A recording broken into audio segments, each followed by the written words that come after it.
All right, Arsenal fan circle here. A little bit of feedback there. All right, Arsenal fan circle here. The Sunday Show, season 4, episode 6. I'm getting a little bit of feedback there somewhere. I don't know if it's me, but yeah, listen, great win, Matt. We were talking about this before we went live here. It's actually brilliant to have a weekend go the way you imagined it go, the way you hoped it would go, and for the team to back that up, Matt. And Oh, 3 points. I don't think anyone expected that kind of performance. I mean, there's so many things I don't think any of us expected. The scoreline, definitely not, because, I mean, we haven't looked like scoring anywhere near 3 goals this season. The energy, the enthusiasm, the quality of attacking play, the unity, the passion, absolutely everything today was what you'd love to see week in, week out. I'm so happy right now with that result. So happy. And if we can see that every week, we'd all be very, very happy Arsenal fans, wouldn't we? And by the way, what do we think of Tottenham? Hey, you got to see that. Tottenham.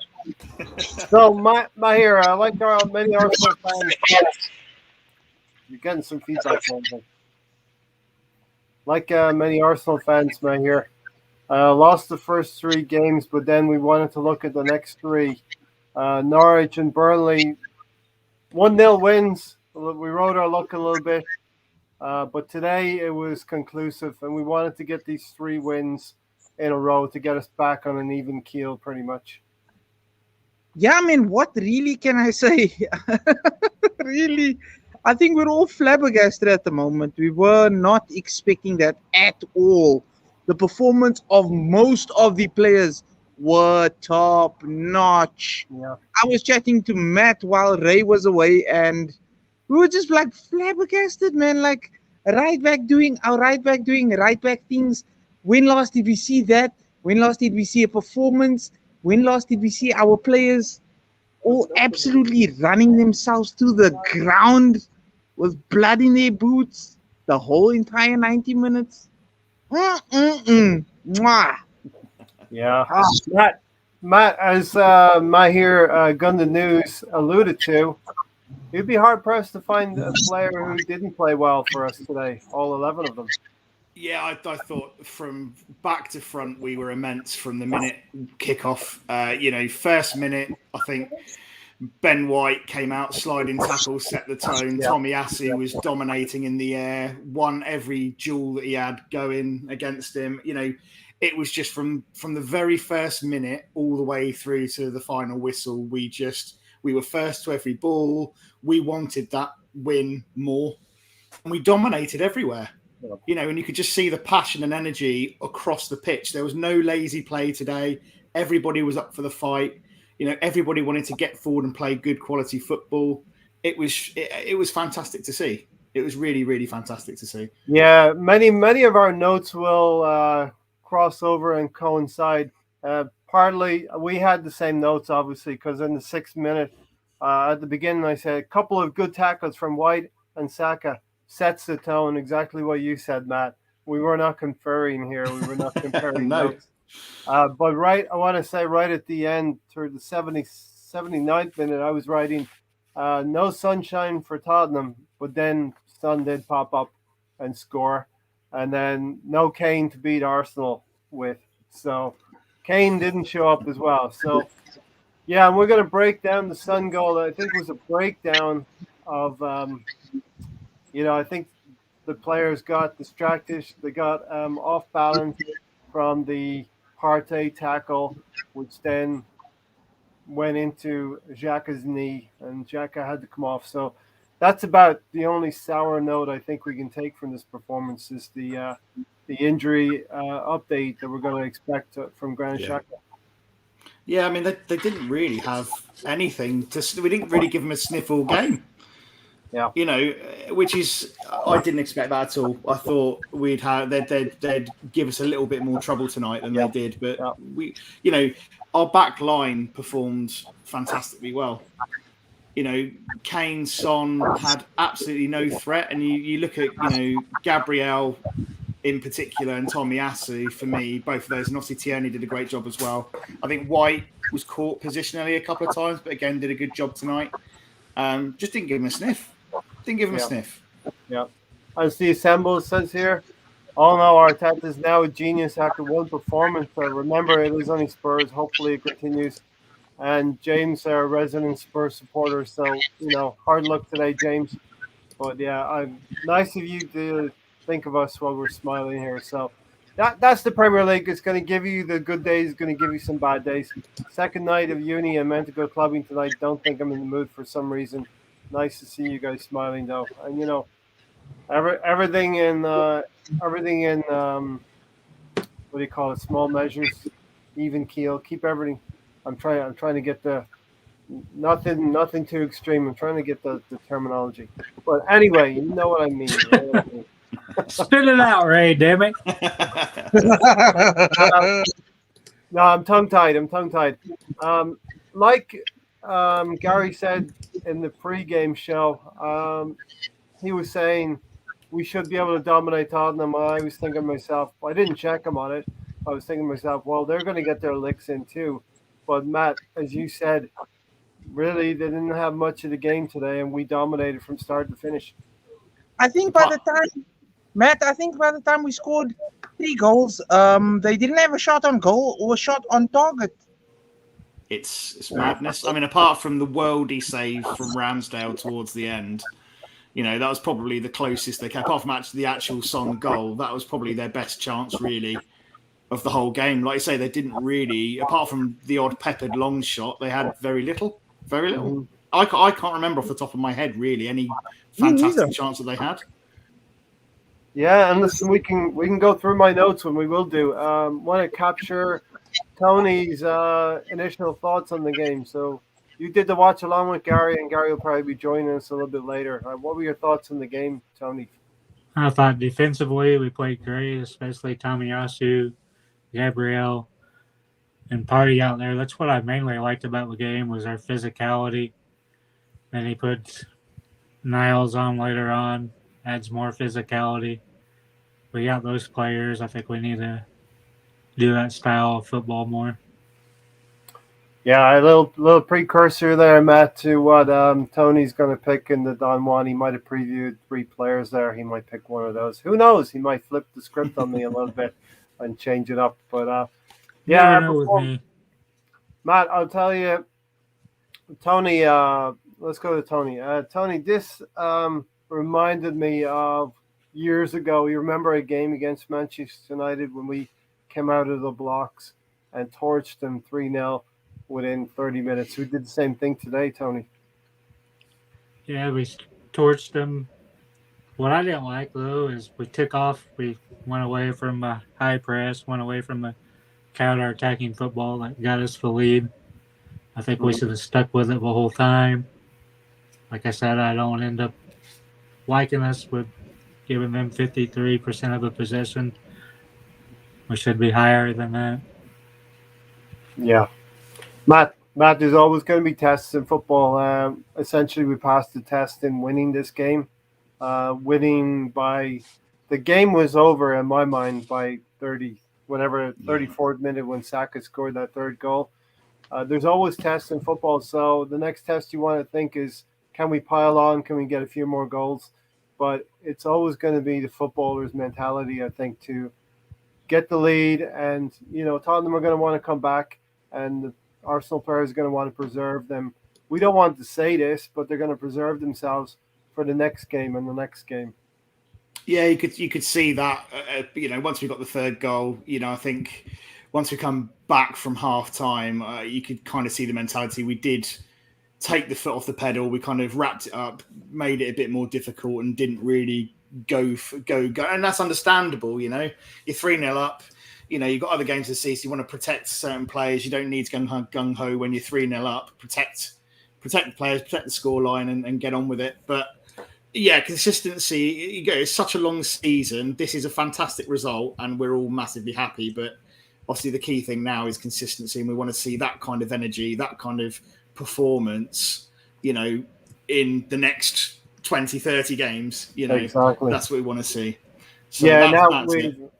Matt, the team has set a yardstick that they need to keep, as the assembler said here. You can't really use this game as a yardstick as it's only Spurs. We can use the game as a yardstick in terms of the desire, determination, and hunting. I thought we played really, really well, as Tony said, on the break in transition as well. That's 100% your yardstick. It's the flag in the sand. That is the set level that you need to be at for the rest of the season. Yeah. Like you say, when you're looking back at videos and what level you need to be at as a team, that's where we're going to be looking at for the rest of the season. 100%. Tony, this is good stuff to build on. Norwich, Burnley, and then Tottenham in the league. Now we need to progress from here and keep it going, right? Yeah, we need to keep on progressing from here. Still not sure if I like Aubameyang up there. I definitely want to see Sambi in there because we're going forward more with him. You've seen Zaka several times pass the ball back, slow down the tempo. I just don't like it. Yeah. I don't think it suits the team that we have. We built for speed and counterattacking. We need to do it more. I want to see more of a high line more often. As Bargov said here, Nuno had a disaster class but couldn't care less. We actually took advantage of their, a couple of 3-0 defeats they've been coming in on, Tony. So, we had to guard against that, guard against the Tottenham fight back in terms of their determination. I don't think, Tony, we ever let them settle, particularly in the early stages. We got on top and we took advantage. We were very efficient. I don't know, was it you, Tony, said that, or maybe Matt said they only had a few chances, but I feel like we were very efficient going forward as well.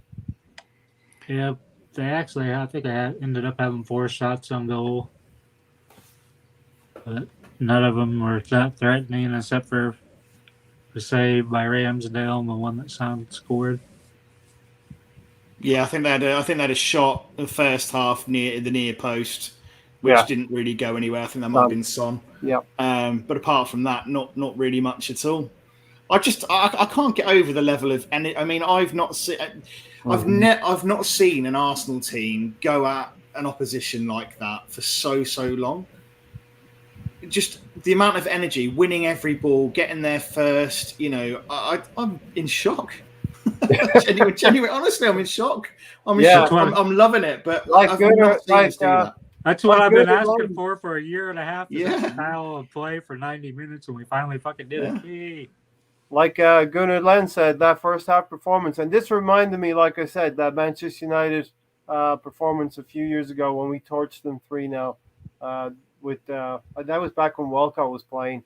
He scored the 3rd goal, I believe, but Ozil and Sanchez the other 2. But this game will go down long in the memory in similar fashion. Emile Smith-Rowe, first goal. Aubameyang, we all love that Thierry Henry slide as well. I love that. Thierry Henry was in the stand, Matt, with Daniel Ek. Do you read anything into that other than they're just mates hanging out? I don't know. I mean, I don't know their relationship, so it's an interesting one. I mean, I did spot him and think, hang on a minute, what's he doing there, and what's the deal there? But I didn't realise he was friends with Thierry Henry, if that is the case. Part of the consortium, allegedly, of course, yeah. Which is interesting. It's an interesting one.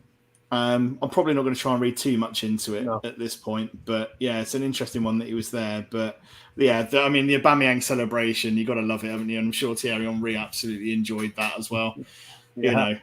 The score a goal in North London derby, Tony. It's no match, but Bargov, Nuno looked clueless and frustrated the entire match. Yeah, leaving out Christian Romero and Emerson made no sense, but I'm happy for their suffering. And the assemble goes on to say, Tony, we need at least 15 game unbeaten round to show we are progressing. Would you say that, Matt? I mean, a 15 game unbeaten run is quite a task, I think. Yeah, you're going to cross some of the big boys as well. We're not top 4 material, we have to be honest. No, I think, to be honest, if we can sustain that level of performance and energy and commitment in every game we go out and play, the results will come. We're going to get big tests. You're going to be playing against your bigger and better sides. But I think if we show that kind of level of performance in every game, you give yourself a chance all the time. So that's all I expect. I want them to go out and play with that level of commitment and desire every single game. And do you know what? If we lose a game, they've got to be damn good to beat us if we're playing like that. Yeah. So, For sure. That is the yardstick now. Stan the man is here. All right, lads, have just reserved my St. Tottenham's Day tickets. So let's hope we don't finish 10th and 11th, Stan, and we push up a little bit higher in the table. We are 10th now by virtue of that 3-1 win. We needed a clear 2-goal advantage, Matt, to jump above them. Tottenham should not be the yardstick, though, as well. We need to push on from here. No, I mean, it's lovely being able to sit here tonight with a beer after that game with that result and look at the table and see them below us in our shadow where they belong. But definitely we should be pushing up, the next probably 2 or 3 places, which is more than achievable, I think. If we play like that, like I was saying, it's absolutely achievable. We're in and around those teams. It's a long season. Mm-hmm. I can't see any reason why we can't. So, as Russ said, I honestly can't remember the last 45 minutes we played like we did in that first half. Tony, I'm going to put my hands up and say I was a little bit worried. I wanted to see the balance in that midfield with both Emile Smith-Rowe and Odegaard in the team. I was a little bit dubious as to whether we could sustain a tougher examination that Tottenham should have given us and did give us. You go away to Burnley and play Norwich, you can handle those teams. And with that balance in midfield, we weren't able to do it at Manchester City. But I thought the team stepped forward in big style and, was able to confirm that I was misguided in thinking that, Tony. Yeah, the players are definitely playing for the manager. They're showing their passion. And I think that was a big part of getting the players that are 21 to 24. They're going to play harder for you than the senior players are, just because they got more hunger and fight, less built into the shit culture we've had the last 7-8 seasons. Yeah. Matt, overall, as Tony's alluding to, we're seeing the younger players stepping forward again. Saka's finally found his feet, I think, this season. And as we dig into this game, there's going to be lots of opportunity to laugh and smile about what happened on the field today. But we're seeing the younger players step forward, and we're seeing some of the signings this summer actually contributing and helping us going forward, both on the field in the first 11 and, probably more critically, we didn't have last season those players to come on and help us in the 70 with 20 minutes to go, Yeah, I mean, you look at the bench, that we had options. I mean, if you look at that last season, we didn't really have the depth. We were all struggling. As soon as Tierney got injured, we were sticking Xhaka back there, and as soon as we had an injury in midfield, we were really scratching our heads to think, right, well, who are we going to play in now? Because we got no options and no real game changes. But, that's changed. Now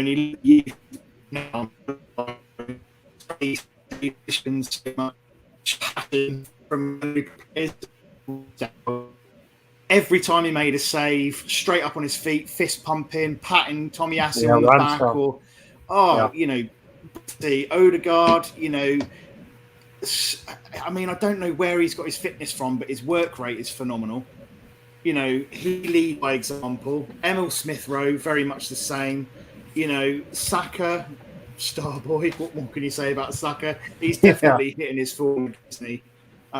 It's fantastic. We've got such strength across the squad and youth, and it's really exciting. Exciting for maybe the next 5-6 years. What they're going to go on and do if they're doing this from now. When it really clicks consistently, it's going to be exciting. Yeah, definitely. We saw a glimpse of that last season. So now, I guess, Matt, the biggest question will be consistency. And we've set that yardstick, we've set that marker. We've drawn a line in the sand. So now consistency has to be the key. And we've been consistent enough to win these 3 games. But there's winnable games moving forward as well. Brighton being the next one away from home. Woo, yes, come on. I say winnable, but Brighton have been No, we need to win Arsenal again, guys. Hey. So I apologize about this 5-10 minutes I was away. I was just dropping a quick Tottenham. You're dropping a Tottenham, okay. I was dropping a Tottenham, bro. Hey. So Matt, Samuel said you have to wonder why Arsenal are or were floundering with their understanding of the team ethics. In fact, show less respect for the opposition might help. Yeah, I think we've been guilty of that. I think today and I said, do you know what? Today was a perfect example of that. We showed absolutely no respect whatsoever. And we need to take in the North London derby attitude to every single game, because you could tell no respect today. First to every ball, battled it, absolute 100% commitment, drive, passion from minute 1 to 90. And you need to do that in every single game you play. We didn't stand off today. There was no laziness, no waiting for them to get the ball and bring it to us for us to react. We were on the front foot constantly throughout that game. And we need to do that for the rest of the season. As Stan says here, Pepe now has his work cut out for him, trying to shift Saka from the right, or even Emile Smith-Rowe from the left. And I think it'll have to come down to either rotation or an injury to one of those 2 players. Or I guess if something happens in midfield, then the quality gets shifted into midfield, and Pepe will find his spot then, either left or right. But yeah, this is what we want. We didn't want 11 players being certain of their place every week. And Tony, we're starting to see competition, because when players are coming on as substitutes, namely a Tavares or Ainsley Maitland-Niles, they're showing up and playing well to try to keep their spot, keep themselves in Arteta's mind. And both those players have a physicality you want. It'd be nice to see one of them be able to gain a spot in the starting 11. But the players are fighting for spots. Yep. Kind of sucks that Zaka always has an automatic spot on the team sheet. Shouldn't be that way. We may not like it, but we may have to accept it, at least for this season, that Granit Xhaka and Partey are the first choice midfield pairing. And, Lokonga, Ainsley Maitland-Niles will come in when needed. And especially in AFCON, Matt, those players are going to be needed. Yeah, you need your strength and depth. We've been saying that we've needed that for the last few seasons, and we've kind of got it now. I think we're still a little bit light, but Xhaka, I thought Xhaka was good today. Like you say, you just never know what Xhaka you're going to get. But thankfully today, it was the Xhaka, the battling Xhaka, who kept his head screwed on his shoulders today. Thankfully, didn't I tell you he always watches his P's and Q's immediately after sending off. Although I did worry he got booked right in the first half, right, Matt?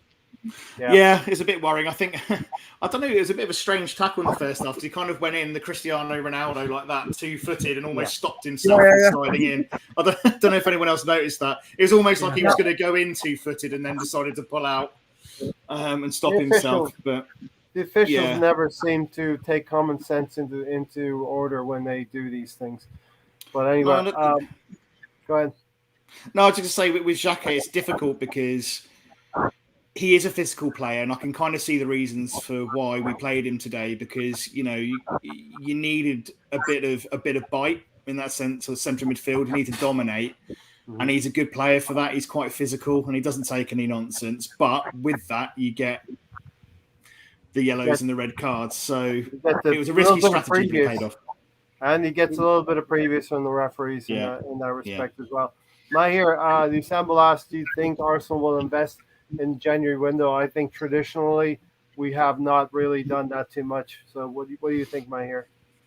What do I think at the moment? Do you think we'll invest in the January window?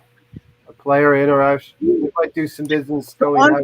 We need to, in order to strengthen. Like I was saying to Matt earlier, actually before we started even, we need to have a lot of depth. We need to have You know, like a Man City, for example, we don't need to be on that level where every player is 70 million, but it could at least be like 30 million players, 40 million, you know, a mixture of, but like depth. So you can say, for example, we went two and they scored one. So like 2-1, and we needed some more attack, some more, just relentlessness is the word I like using. Yeah. Then you can bring on like a Madison and Awar and I don't know, and just put the game to bed, basically. Put them to sleep. I Yeah. was hoping I was hoping that when Partey sent that ball over the top, oh my god, I was hoping Oba was gonna take it and make it 4. And then I was gonna be like, right, that's exactly what you do. You put your foot on the neck of your opposition and you choke them out. Then you can literally be like, game over. You know, it's done. For sure. For sure, Matt. Like I said, the challenges will keep coming. The Assemble said Brighton might be the league leaders if they beat Palace. That will be good for team morale, beating the leaders, and also represent another test, a team who's been doing quite well so far this season. Yeah, the Premier League, there's a reason why it's got the reputation it has. It's a tough league. It's not just a big top 4 or top 6. There's no easy game in this league. So, even when you go to the supposedly easier teams like the Brightons, etc., they're going to cause their own problems. Yeah. We can't afford to kind of take our foot off the pedal and treat them any differently than we did today. To Tottenham today, you need to be on it 100% every game until the end of the season. Stan said we badly need another winger, preferably one that's comfortable on either side. Are you talking about Pepe, or would you like to add another winger on top of that? Because Pepe, I think he can be comfortable left and right. I'm thinking of Xhaka was our worst player today. Always slides in for tackles or grabs hold and pulls the player down. Yeah, and I did worry slightly, not very much, that he was going to get sent off. Mahir, were you just chattering there, or you have something? No, I was just saying the winger with regards to winger, I was thinking of Renato Sanchez, if I'm not mistaken. And Stan would like to add a winger. We would be heavily stocked then, if that's the case. Saka is so much better than Pepe on the right.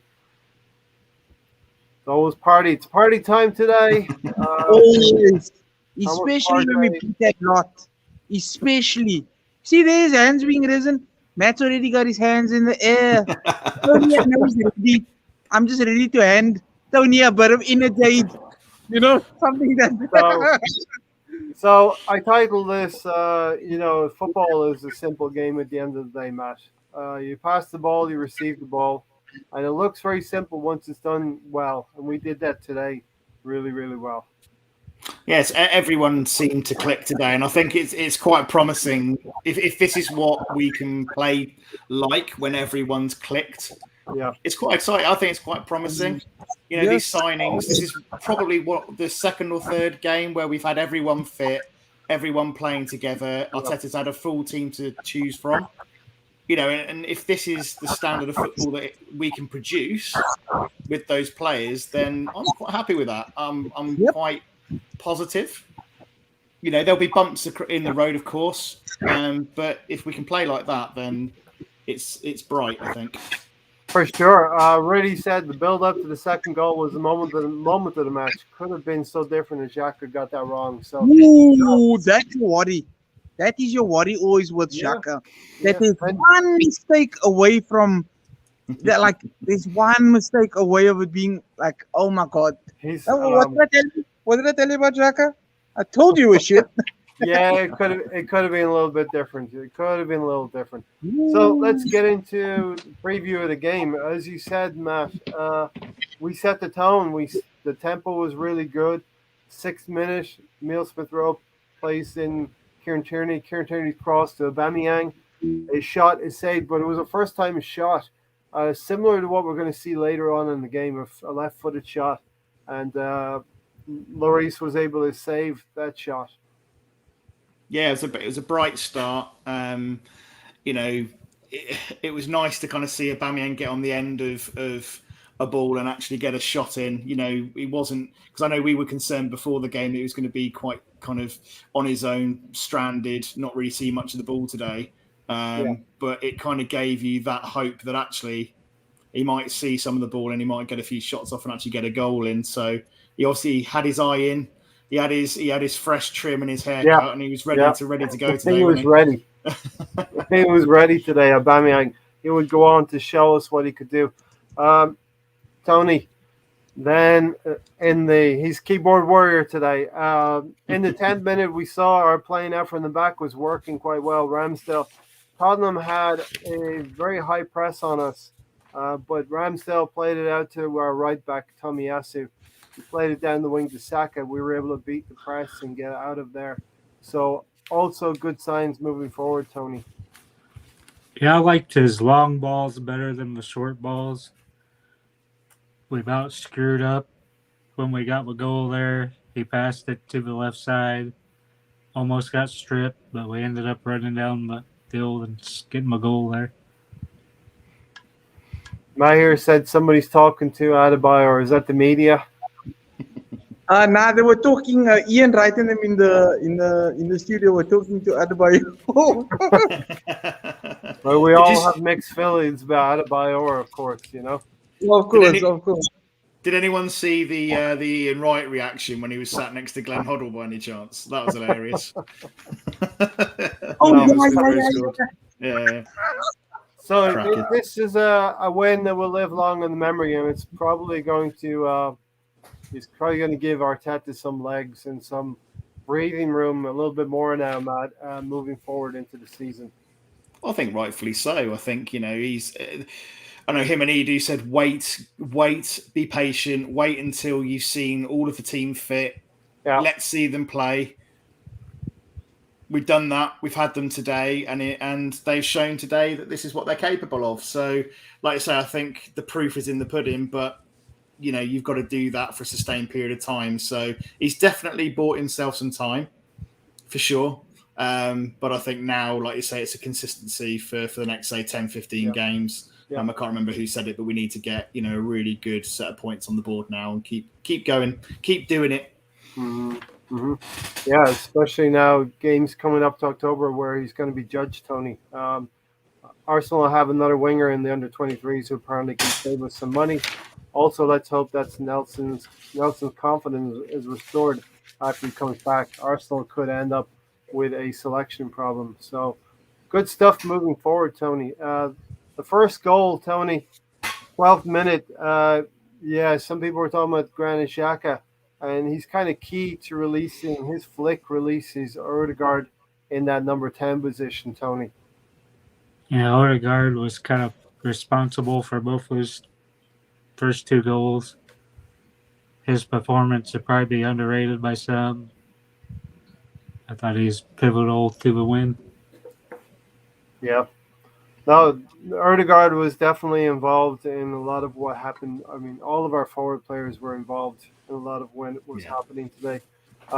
Matt, Odegaard then feeds Bukayo Saka on the right side, and the cross goes in through between a defender's feet, and Smith Rowe's there to finish quite crisply.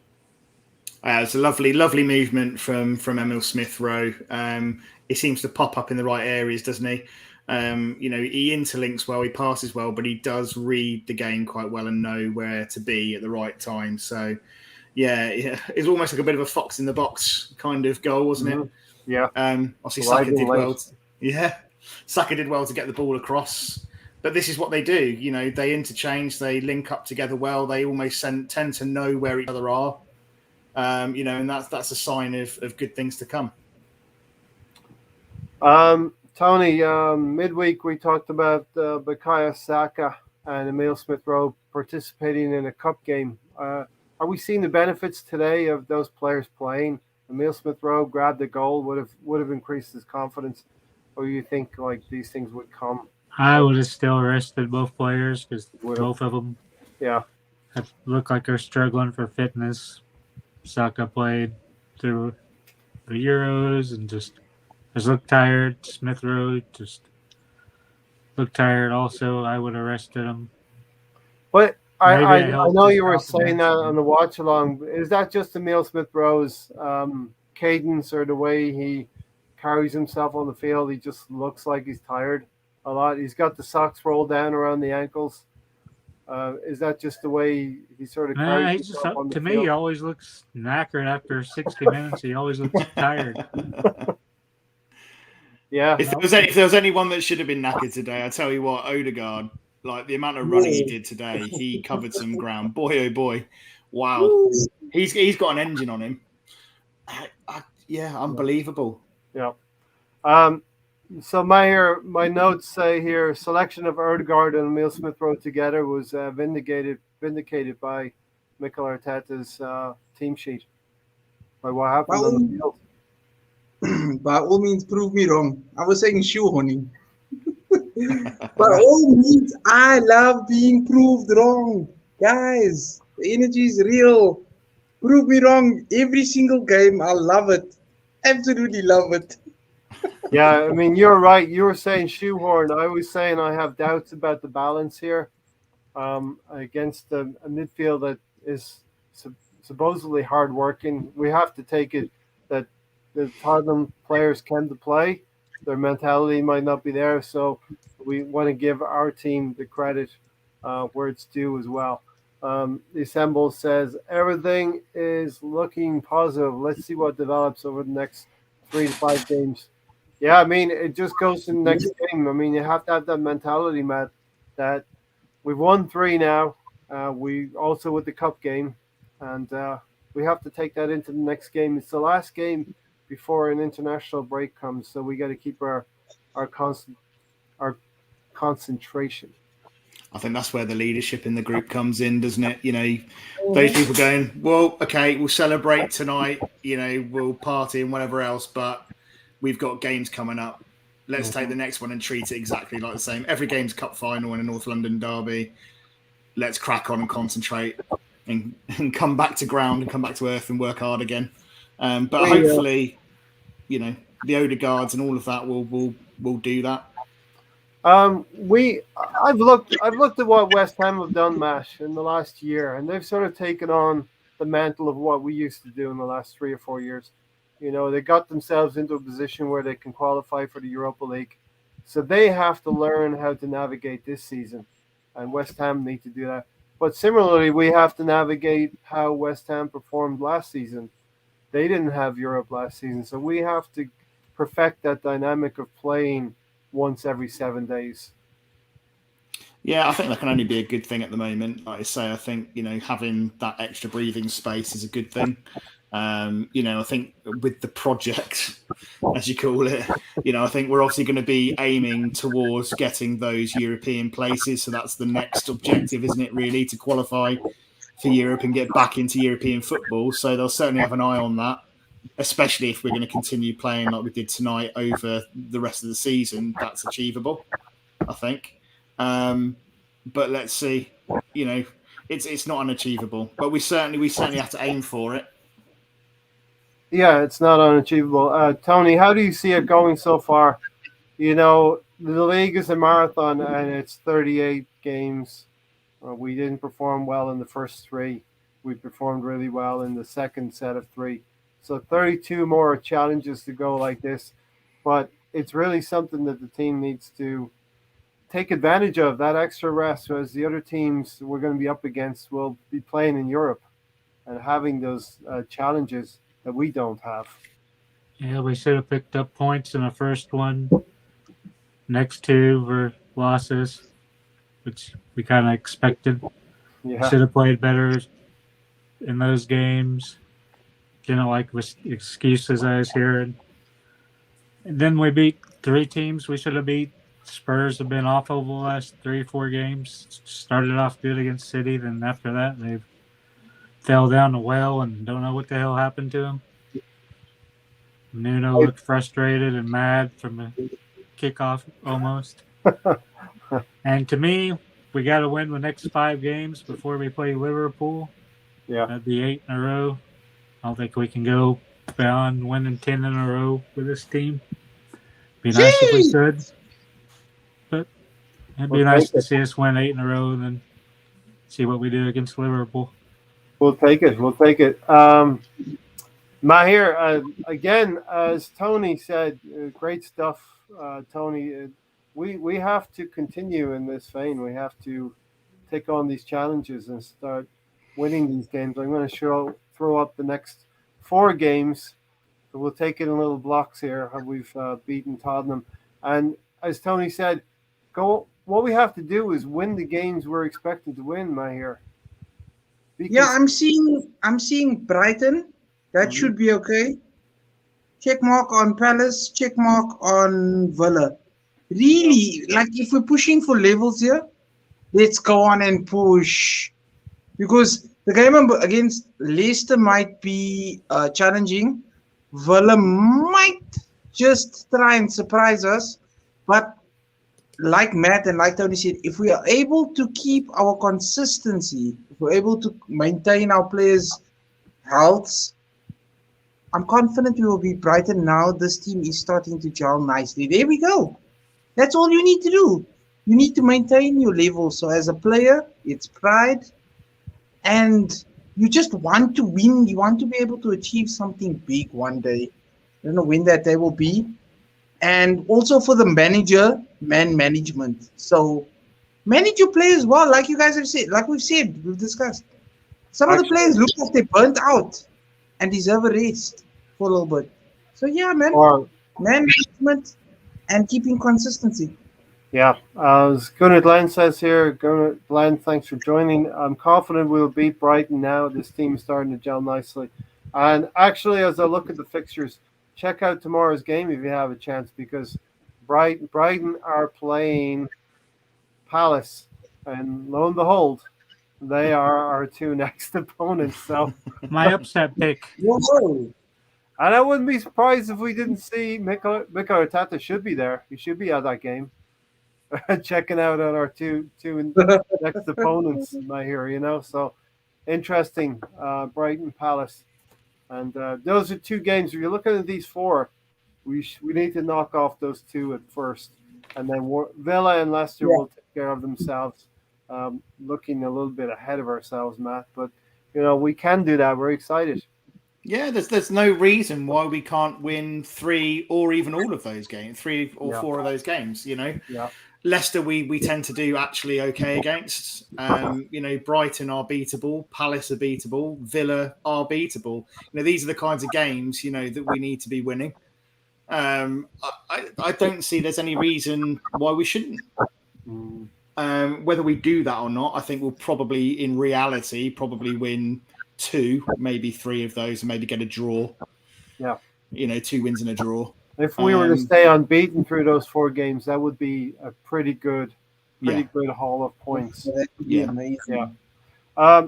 Second goal today, Tony Aubameyang steps up in a big game. Finally. Outside of the FA Cup, he steps up in a big game, scores against Tottenham.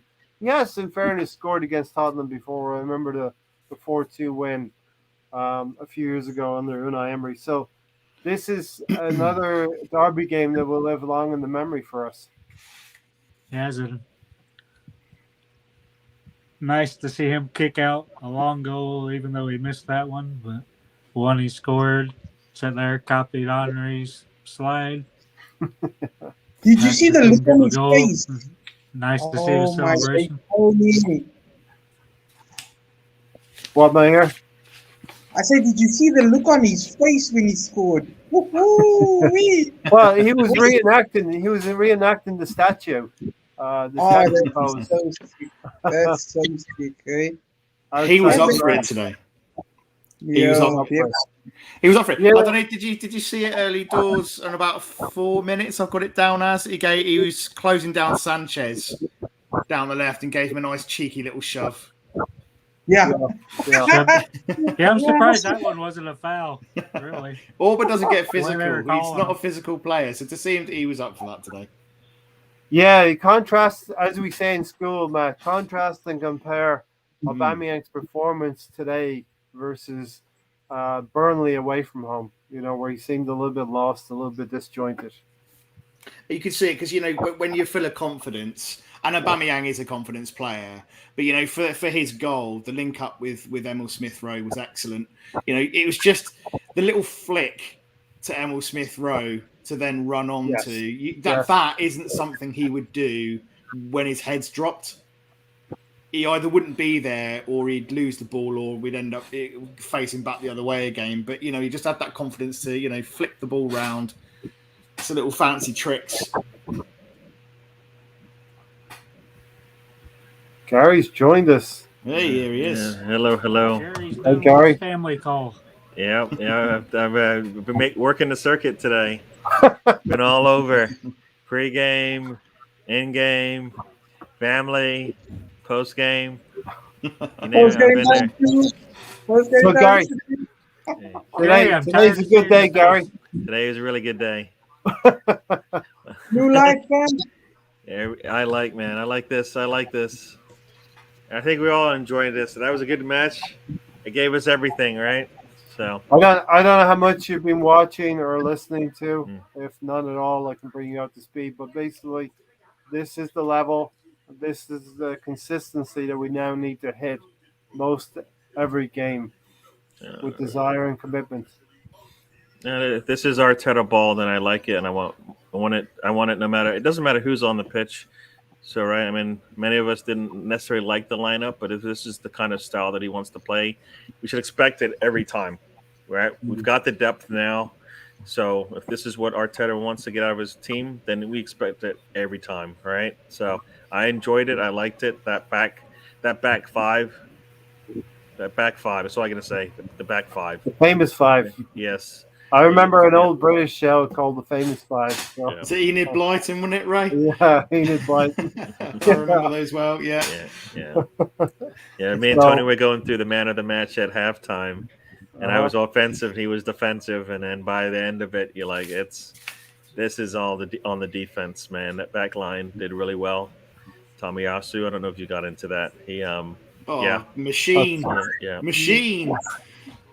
Love the guy. Those were the things we were asking Gary in the pregame show. Tomiyasu versus Son and Gabriel versus Kane, and we got some good stuff from both of those duels. Yeah, I mean, Son only got some freedom when we had a little injury, and it kind of caused our defense to break down. That's the only time he got any kind of freedom in the match, and they took advantage of it like they're supposed to. So, but otherwise, nothing. He got nothing. Yeah. We like that. We like the nothing. Oh, by the way, Gary, we got to give you props for predicting the correct scoreline as well.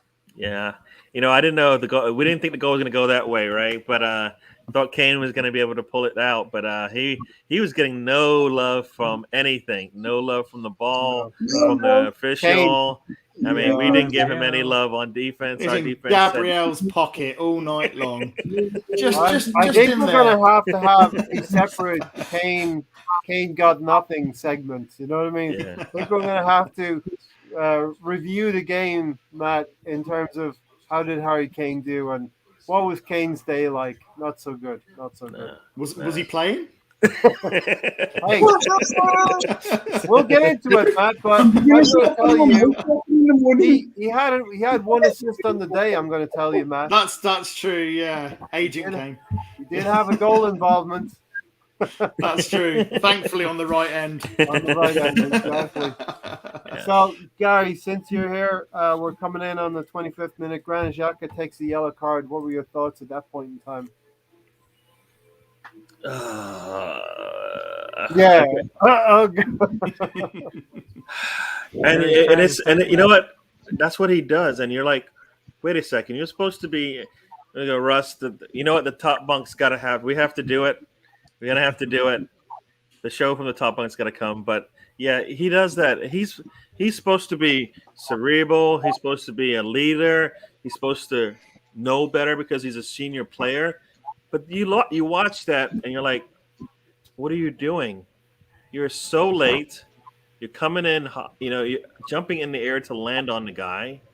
What are you doing? Was it a bit harsh? It comes down to basically his history, right? Because Yes. if he doesn't get the Previous. yellow there, guess what? Yes. It's going to get worse the next time around, right? And that at least, but think about it. That's one of those warning shots. Like, stop it. Control yourself in this match, or else I'm going to have to throw you out, right? Yeah. And he should know better than what he's doing. I mean, there was no reason for that. It was the middle of the pitch. I mean, you had position on the guy. He wasn't going to go anywhere. There's no reason to leave your feet. And what are you leaving your feet for in defense, anyways? This isn't basketball. I mean, he's leaving his feet in football, coming down on a player, and if the player moved out the way, then it's fine. But he didn't even know you were coming. I mean, that's why a lot of times we don't want him to play, because he's going to do that, and he showed that he's going to do that. He's going to get a yellow in every match he plays. It seems he's destined to it. He's kind of like begging for it. It's like, I need air to breathe. I need a yellow to continue playing, or else I just won't get. That's what he does. So he does seem to get caught up in these situations. Tony Samuel said, Tony, confidence can give you an extra yard. Liverpool are a better team, granted, but the game shouldn't be so one-sided. They're not 3 times better than us, but we've been playing like they are. Tony, look at the Brentford game. Like I said, we should win the next 5, whether we do or not. It's different. Always Tony, worrying about Palace because we have international break there. We never seem to play that well after the international break, but is it easier? Is it easier, Tony, now to put in context what happened at Brentford, or should we not accept that Liverpool had a difficult game there as well? We shouldn't have accepted. We weren't up for that first game like we should have been. Gabriel had his pipe and slippers on, and he put Harry Kane to bed, that's for sure. In his pipe and slippers on. Still can't believe that save by Ramsdale late in the game. That save puts us in the top 10. Yeah. In the top 10, Glenn, and we got to be looking upwards now. You know what I mean? We've been making that case. Didn't Spurs look like Arsenal today? Yep. Right. We still had our issues a little bit, here, toward the end of the game, trying to close the game out. If it wasn't for Ramsdale making a save here and there. You know what? That's just the thing. You gotta keep your cool when you are ahead. Keep your cool. Keep your cool, fam. If that means you guys are 3-0 ahead, don't be playing dangerously. Don't be leaving open spaces. Just keep your cool. All that was panic. You see, in that panic, could have created something terrible. Because they get that one more in with a 3-2. There's 5 extra minutes on the clock. Plus the additional time, which is I think it was like about 3 minutes from then. You're making me nervous after the game.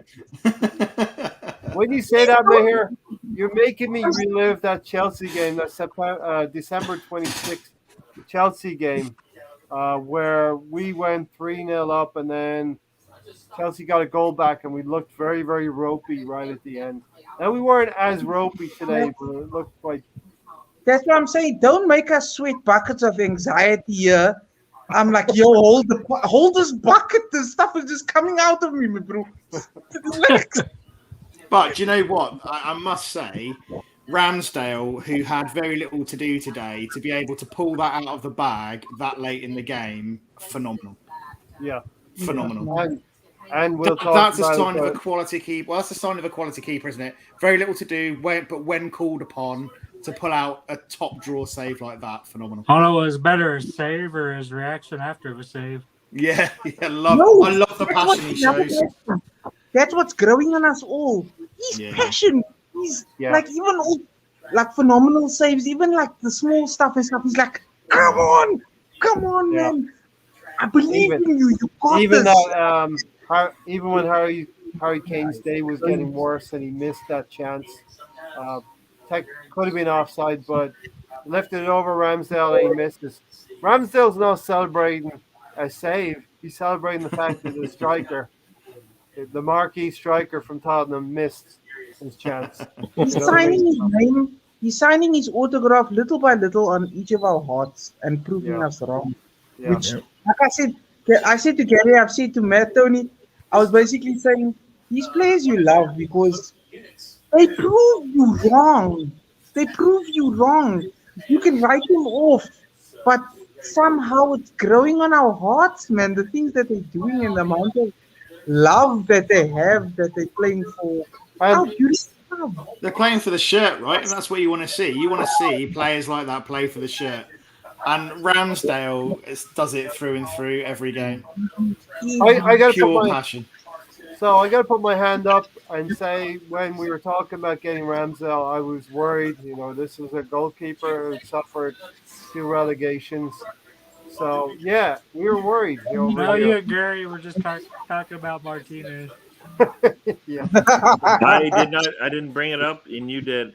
That's all I'm going to say.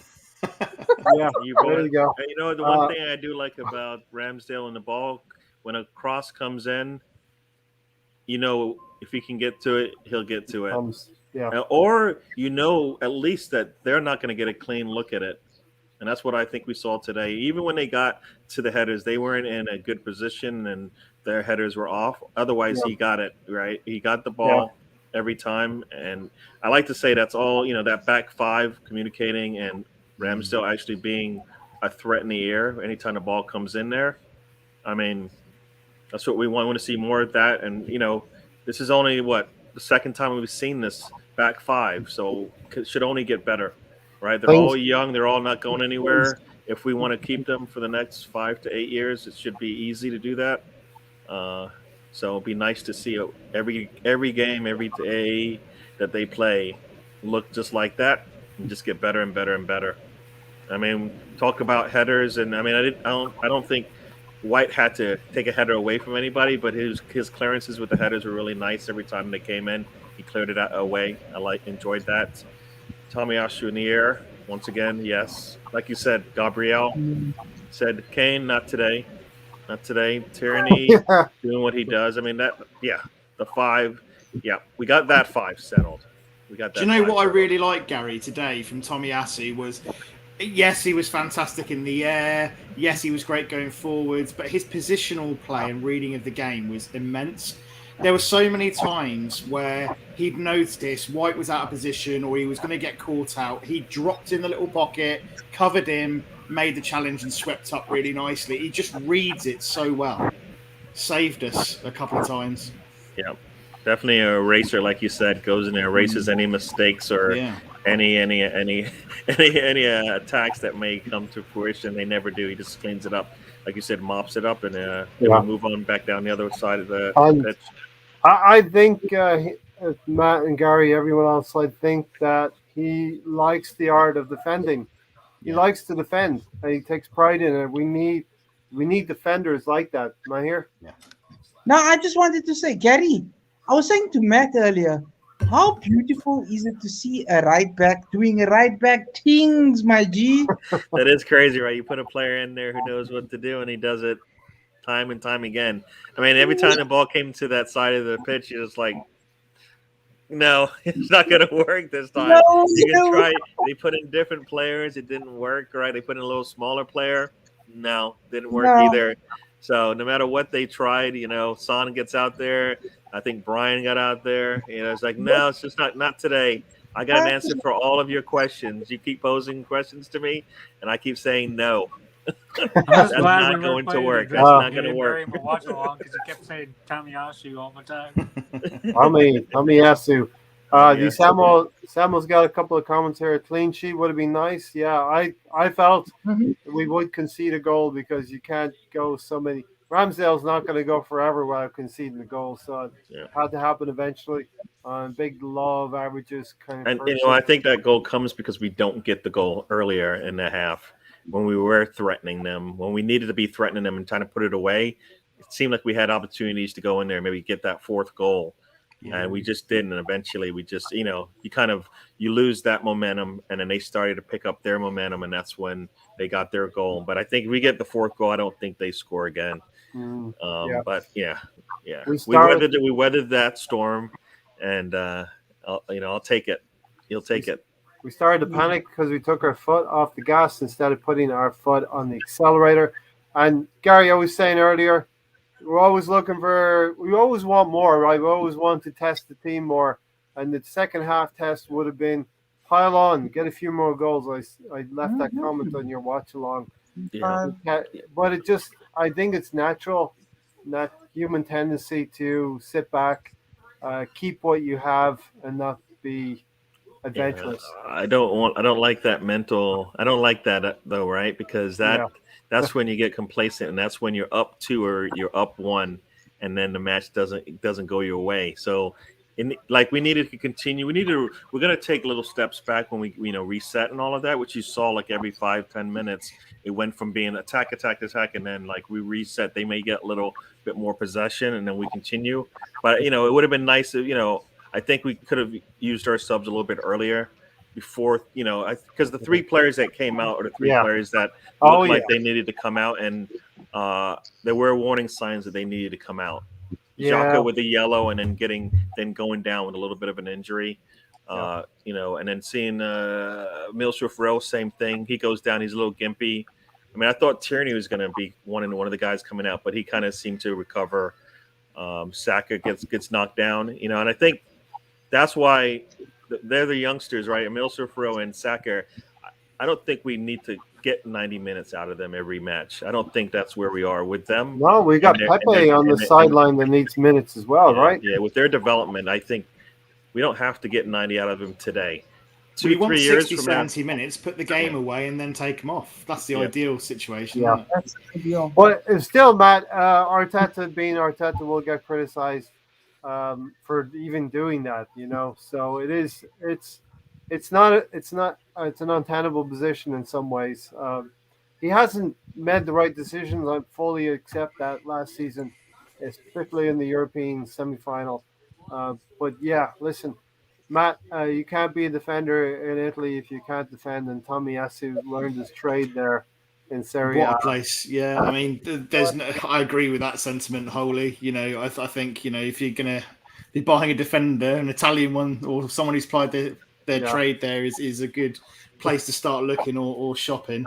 But they were commenting. I know, obviously, the idiot on Sky. What's his name? Is it Cava? John Cava, or whatever his name was. He was going onto his phone and claiming that he wasn't a right back, not a centre back, and all of this nonsense. He looked good today, right? He looked really good today. So maybe that's not what a right back looks like, but I'm going to take that right back. If that's not what a right back looks like, then I don't know what does. I tell you what, he's amazing. He did what I like to say, passing the eye test, Tony. Tomiyasu passed the eye test.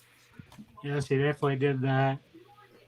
All over the place, physical, played where he needs to be, drops back when he needs to be, cleans up when he does screw up, just does everything you expect from a right back. Mm-hmm. And it's great performance today. Matt here, the second goal, Aubameyang. It just occurred to me as you guys are talking. We've gotten back to getting goals from playing out from the back. So essentially, this goal starts all the way at Aaron Ramsdale with we do live on the edge. We play this way. We play into feet very much on the edge of the box. And Granit Xhaka and Højbjerg, I think Højbjerg was acting a little bit, looking for the foul. There was a slight push, though. There was a slight push, but if you're going to be a jelly baby, go down. Fine. Make it foul. Jelly baby. Okay. Oh, foul. Mr. Ref. Yeah, by the time you're calling foul, the ball's already shifted right by your goal. Sorry. Back of the net. It's over and done with. So, yeah. Granit Xhaka flicks the ball out. Kieran Tierney does a little bit of interplay with Emile Smith-Rowe. And Kieran Tierney gets the ball back, plays a great ball into Aubameyang's feet. And that flick, we did a lot of nice stuff. Where the flicks, I think today was a day where the flicks come off. Yeah. Oh, my goodness. Finally. But even Oba didn't even make strong contact. But I mean, It's all just about getting right there in their faces and making it uncomfortable for them by any means necessary. And the interplay today, oh, took my breath away. I Mhm. was singing, "You're beautiful." It's every time the ball was in interplay, just switching. Emil Smith Rowe, Odegaard. Odegaard was very controlling also with in terms of decision making wise. Like, okay, if I get the ball, can make a little bit of space. I can put through Saka. I can put through over. I can send it either way I want to. I mean, nice acres of space. So even that, oh wow, man. But how many players have we now got though, Mahir, that can stick a good pass through?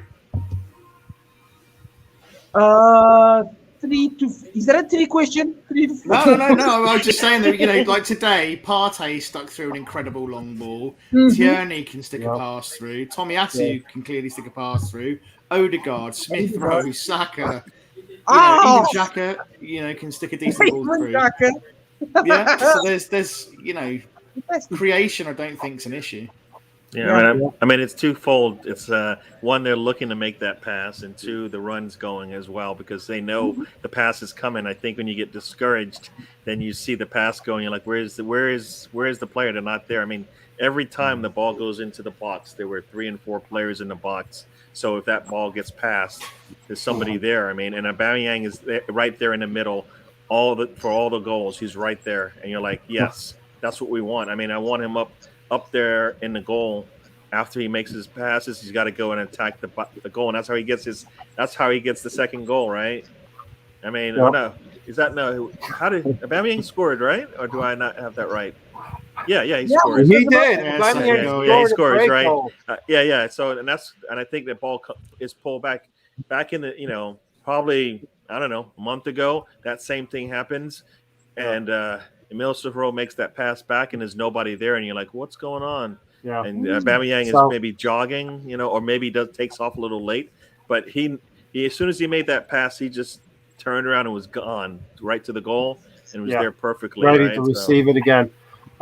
So this is my nephew here, all the way from Ireland. Hello, Ray and Zach. Well done. I've lost him to Manchester City. I don't know if I can convince him to come back. The Arsenal. Well, in that same breath, the Arsenal women are up 2-0 on City right now. So okay, we'll take that. You know what? They need to compound this win against Chelsea because it is only a 22-game league for the ladies, and it would be brilliant if they would go on with Tobin Heath now on board. I don't know if she's playing today, but go on and win the game. And Zach goes on to say Arsenal actually won. We've been known to win a game here and there, right? That is, we're getting a little bit better. So they're probably just finishing up their supper there, close to 8:00, and getting ready for school tomorrow, Zach. Hopefully, so yeah. But maybe he likes going back to school. We have to remember the kids have had a difficult time as well this past year.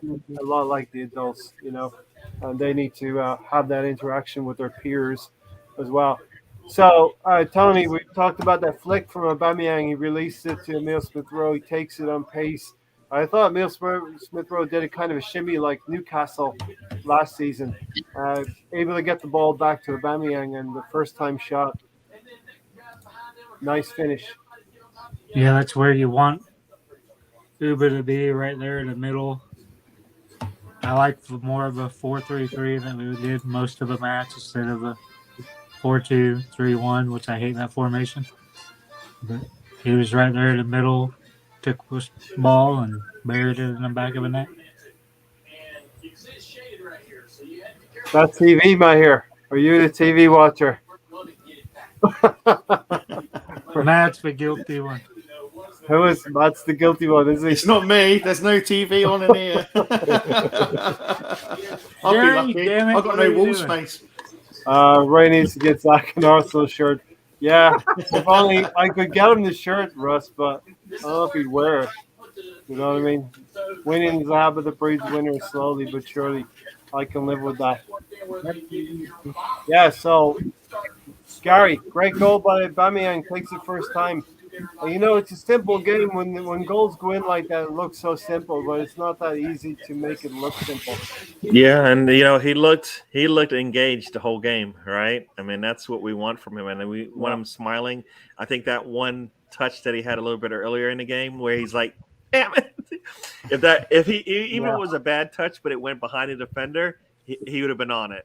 But Was that from Partey's long ball, Gary? Partey's long ball. I think so, yeah. And you later can on like, in the half, yeah. you know, I don't. He needed a, and then you just see it. You know, you see it kind of just. He's there. You're like, all right. All he has to do is get a good touch, and you're like, but you could see it in his. You know, he didn't look discouraged by it, and I think that kind of thought process that he had going on worked through the rest of the game, and he definitely felt confident. I think he took a long shot from distance there.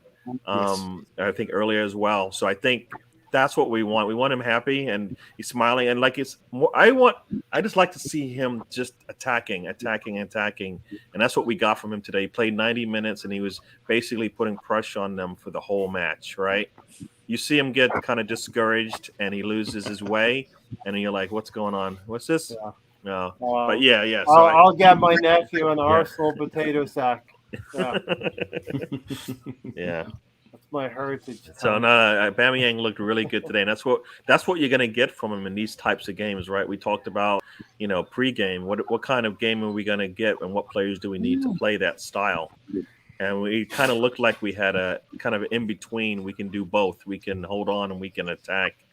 And we did good on. I think we did good on both fronts there. That we could do both. You know. Yep. How do you rationalize Aubameyang's performance today with his performance at Burnley? And, you know, should he be fairly criticized if he doesn't turn up like he did today every week, you know? I would say so. He's the captain. He needs to bring it every game, even if he's having a bad game. Yeah. We need to still feel his presence on the pitch, right? Yep.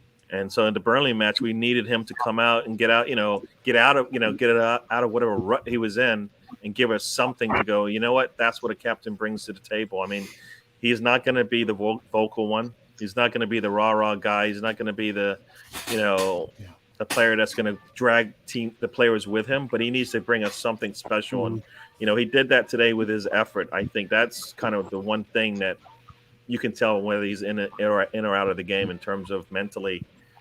He was there 90 minutes continually, putting pressure on their back line, right? And I love it. Just thinking about this now, Gary, you think he obviously had that issue in the last London derby with, keep forgetting my words. I keep forgetting special words.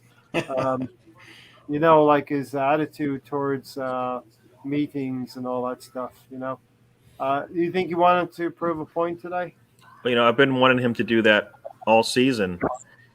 As soon as he got to play, I expected him to play like a man who didn't like the way the last season went. And so every game should have been one of those, like, I need to answer the bell and show you that, last season was a blip, right? Yeah.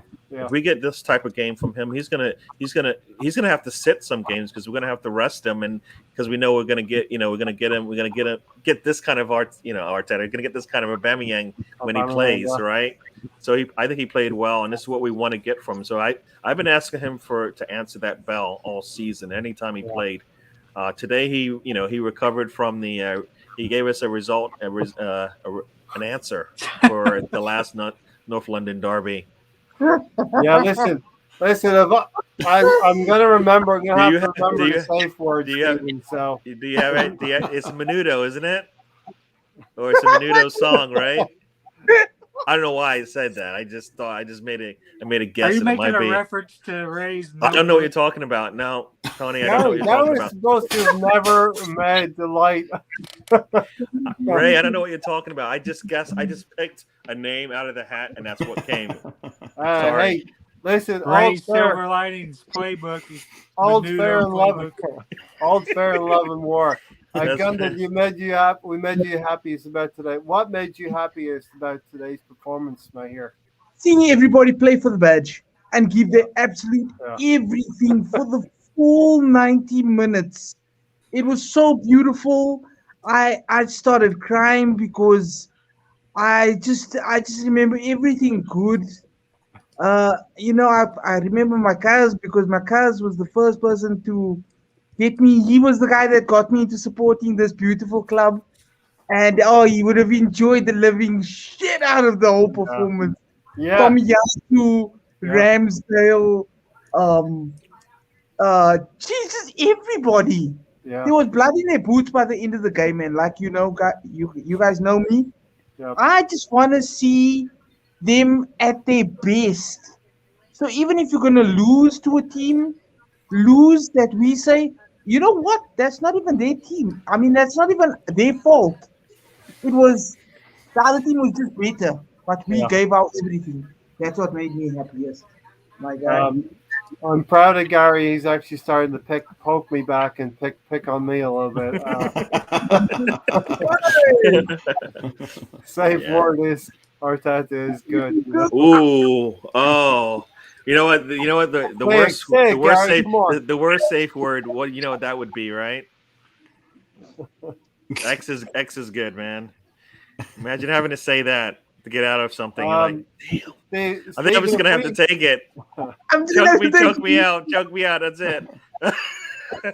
Listen, I will show you guys if we go 15. If we go 15 unbeaten and we're 4 games into that stretch, we go another 11 games unbeaten. I'll do this. Oh, So I want to see that. I want to see the notebook. I'm pretty safe. Oh, I see Russ there. He's got it. The safe word. So, Matt, the second goal goes in 2-0. We are in some kind of Arsenal utopia, Wonderland. We're in an Arteta Ricky Wonderland. There you Martin's go. Ray's secret safe word. And I say myself, my notes say Arsenal have been very efficient so far, Matt. 27 minutes in. Yeah, we made the most of pretty much everything that we had. We were very, very efficient across the pitch. I thought we were excellent. Yeah. What's going on? We all love Gary. He's a top guy. It's factually correct. It's factual. Yeah, you know, if that was my safe word, I wouldn't be around today. Yeah. Yo.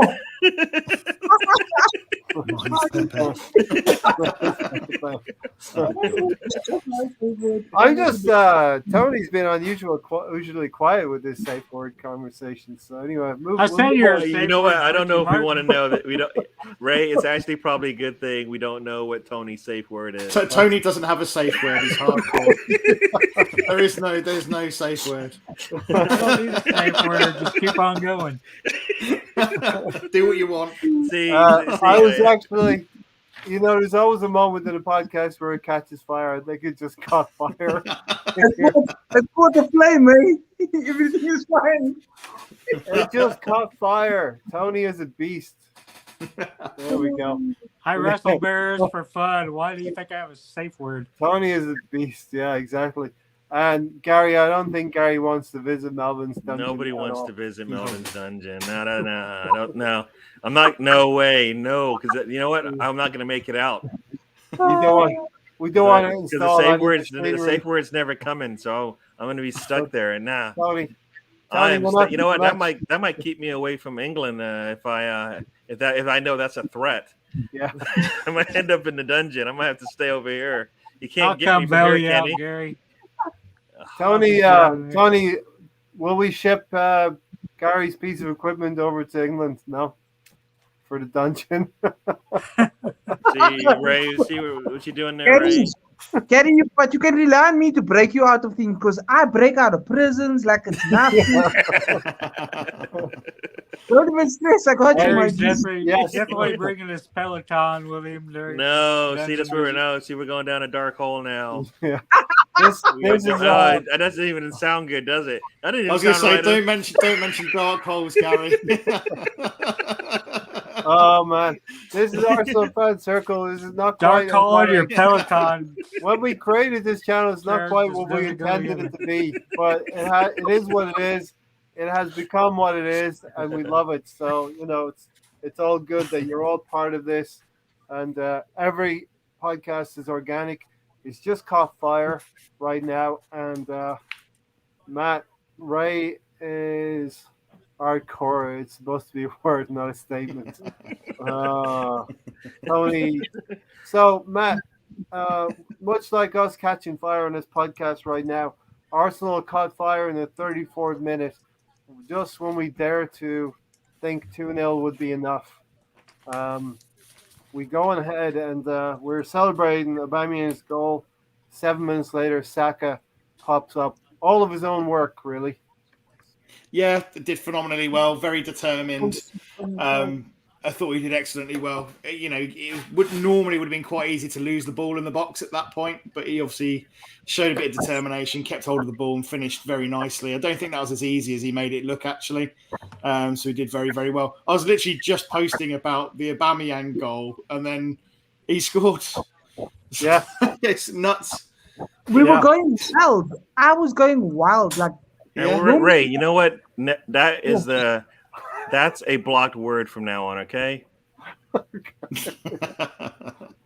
I keep telling Russ. I've been trying to erase those two words next to each other out of my mind every time I see it, and now I got to start all over again. All right, Zach. I actually have tipped Man United to win the league, so there. We'll see what happens. Who? No, huh? Who do you think will win the league? Ray, stop trolling. Ray, stop trolling. Stop trolling, please. Because I was just about to say, when we're talking about winning mentality and consistency and everything, I was saying the next people I'd love us to go to and kick them right in the shins. It's the nice way to put it. Is that lot, Man United. That's the next. That's next on my hit list. I'm breaking out of any presents. I'm not joking. I'm not joking at all. That was my prediction. With Ronaldo in tow, I thought they would do. It was a little bit of a surprise, actually, that they slipped up against Villa yesterday. Yeah, so the third goal, did we talk about it too much, Matt? A little bit. We're just saying he's very determined. He did very well to stick it away. I thought actually he made it look easier than it was. You know, he could have quite easily been dispossessed. But, you know, Saka's Saka. And actually his finishing looks to be getting better. His end product. Yes. Which is great to see. Oh, sorry, was Matt, was that the one where was it Odegaard or Emile Smith Rowe took a pass and did a turn? And then put Saka through. It was Emile Smith Rowe, right? Yeah. And they put Saka through, and Saka's determination. I mean, even when he was getting sandwiched in between all the players, right? All of the defenders. He squirmed out the other way. Yeah, it looks like he's a passer. Then he just ends up kicking it into the back of the net. Wait, I forgot it. Nice. Away. Come on. Oh, this yeah, he did very, very well to keep on the end of that and actually put it away. Like I say, the end product's coming with him now. You know, he used to kind of be great. He'd get into great positions. He'd be great at supplying crosses and balls into the box. But when it came to his own shooting and finishing, he wasn't quite there. But he seems to be improving on that. Yeah, as we were watching that play develop, it's like, all right, Saka, you've got a lot of space. You're about to come into the box. Let's get the shot off. Come on, let's take the shot. And then you see the defender slide in, and you're like, see, that's why you got to take that shot sooner than later. And the ball pops to him, like you said. He basically took it and said, you know what, far corner, nobody will see this coming. Boom, goal. Right. So, Gary, how nice was it to see? We're talking about Harry Kane's day. How nice was it to see Harry Kane be involved in that goal all the way? He tracked Saka all the way. He did a good job getting back there, and he just nice assist, right? He put it right where he needed it to be, and Saka brought it home. So nice one. You know what? They're friends, right? On the England team, that's his buddy, right? Yeah. I mean, I was a little surprised that he came in a little low and hard, and on that tackle there, and it was close to being inside the box. I mean, and talking about plays inside the box. What is going on with Gabriel not getting any calls inside the box? Right, twice he got basically run over, and was this from the called. Cross? There was the cross, where they headed it away. Cross. Yeah. How in the world do you not see that from anywhere? Even VAR, isn't VAR supposed to be able to making a judgment on that? You asking for a penalty? He went through the Gabriel. He doesn't get the header if he doesn't go through him. I don't know how else do you not call that. Yeah, but they had a bigger shout. Harry Kane had a bigger shout from Ben Yeah, I White. agree with that. Yeah, to me, Yeah, to be that's fair, one. that Take those glasses off, Gary. Nah, I think White gets there. I think White got there first. All right, that was the same call we got the other. I'm not same, sure. I'm not sure about that's that, the Gary. same. That's the same thing. Didn't that happen in the last game or whatever? The last Premier League game where we got the ball that we got there first, right? No, it was Ramsdale, right? Same thing. Bang bang play, and it was it went our way. Kane- And this today it Kane went our got way there again. first. So Kane got there I'm first. not. No, you're not getting this one. If you think the Ramsdale one was we got there first, then why wasn't this one? And people think you go against me just so we have these heated conversations. No. One day we'll agree on something, Gary. Hey, I agreed to come on the show, so right. So Absolutely. we agreed on something there. That's where it ends. Yeah. No, listen. Tony, we asked for this from Saka, and we talked about big up earlier in the pregame show. Gary got his prediction correct, 3-1. Brilliant. We'll take it. I got my prediction in terms of goal scorers, Aubameyang and Saka. And this is what we wanted from Saka, to start adding some end product to and getting those. We know he's going to score goals, but now we want to see him more clinical. He did that today when he had the opportunity, Tony. Yeah, to me, in preseason and some of the other games earlier in the season, it looks like he has his shooting boots on. He's been close to scoring goals, hit the bar a lot, and I think he can get quite a bit of goals this season. Mahir, speak to Saka. He's always going to get goals, but now we're seeing him be able to finish. So if he's starting to finish like that, I would target him closer to 10 goals this season. Absolutely. So it's just about maintaining your consistency, man. Being, like always improving on your basics, especially. Because I think sometimes people don't rate Pepe that highly because he tends to overcomplicate things. Like, for example, if that ball that goal that Saka scored, that through ball was given to somebody like Pepe. Pepe is gonna run. He's gonna what do they call it? When you go over the ball and fake. Well, a few of those step overs. Dumb me. So That's dumb. Okay. I've been missing some words as well. I feel better now. No, he's gonna do a step over, a step over, a step over, a step over, and then guess where the gonna go? Gary's starting to jump in. Guess what the score is now? Who's playing? Women. It's 3-0 to the yeah. Arsenal. All right. Get in. Is Tobin Heath playing today? I don't think so. Okay. I think she's just started practicing. Yeah. Yeah. Sambo said toxic Chelsea, City, or Liverpool. I think the problem is going to be Ronaldo when he starts moaning, and I'd say by January it should be in full flow. I think that's in terms of United's problems. Arteta should have taken Saka and Emile Smith-Rowe off earlier. They were haggard. And Sambo agree. Yep. Kept calling for it on the watch along. Yeah, so listen, 3-0 up. Right here, good stuff, and we're seeing some end product from Saka. Yeah, like I was saying, you know what? I love this youngster, and as long as he doesn't get overplayed and overworked, Matt, Gary, you guys know, and don't even, you guys know when you're at work and you get overworked and you get burnt out. Yeah. What happens after that? You're done. Like you're done for a while. It takes you a while to get back that same drive and passion. It takes a while. So hopefully Arteta is not going to bug him. He's still not good enough for our club. Arteta, he's still a clown in my eyes. Hey. You can't do that now. He's winning games. Just come off the back of a 3-1 North London derby win, man. No. Look, I'm saying I'm having the performance that I would love for him to prove me wrong every single time. I would love for him to push trophies in front of my face and say, "See, yeah, I got you. I got you by your cojones, my friend." But the thing is, he doesn't need to. I hope he doesn't burn out some of our stars, because if they can just maintain man management and their health, their mental health as well, they'll just continue to, their stock will continue to rise and rise and rise, because they'll be putting in performances by getting goals, which so we haven't seen much of from Saka. That's the only Saka's thing. asked, do we think Harry Kane should have got a penalty? Yeah, I mean, I think it should have been a penalty if they looked. You know what I'm going to say to that one? So then Gabriel should have got a penalty as well, right? One is more clear cut than the other, I have to say. Are you serious? You're going to give me no. There were both defenders were a little on riding that line, right? Both defenders were. So why does it only mean that Harry Kane gets the goal, the PK, right?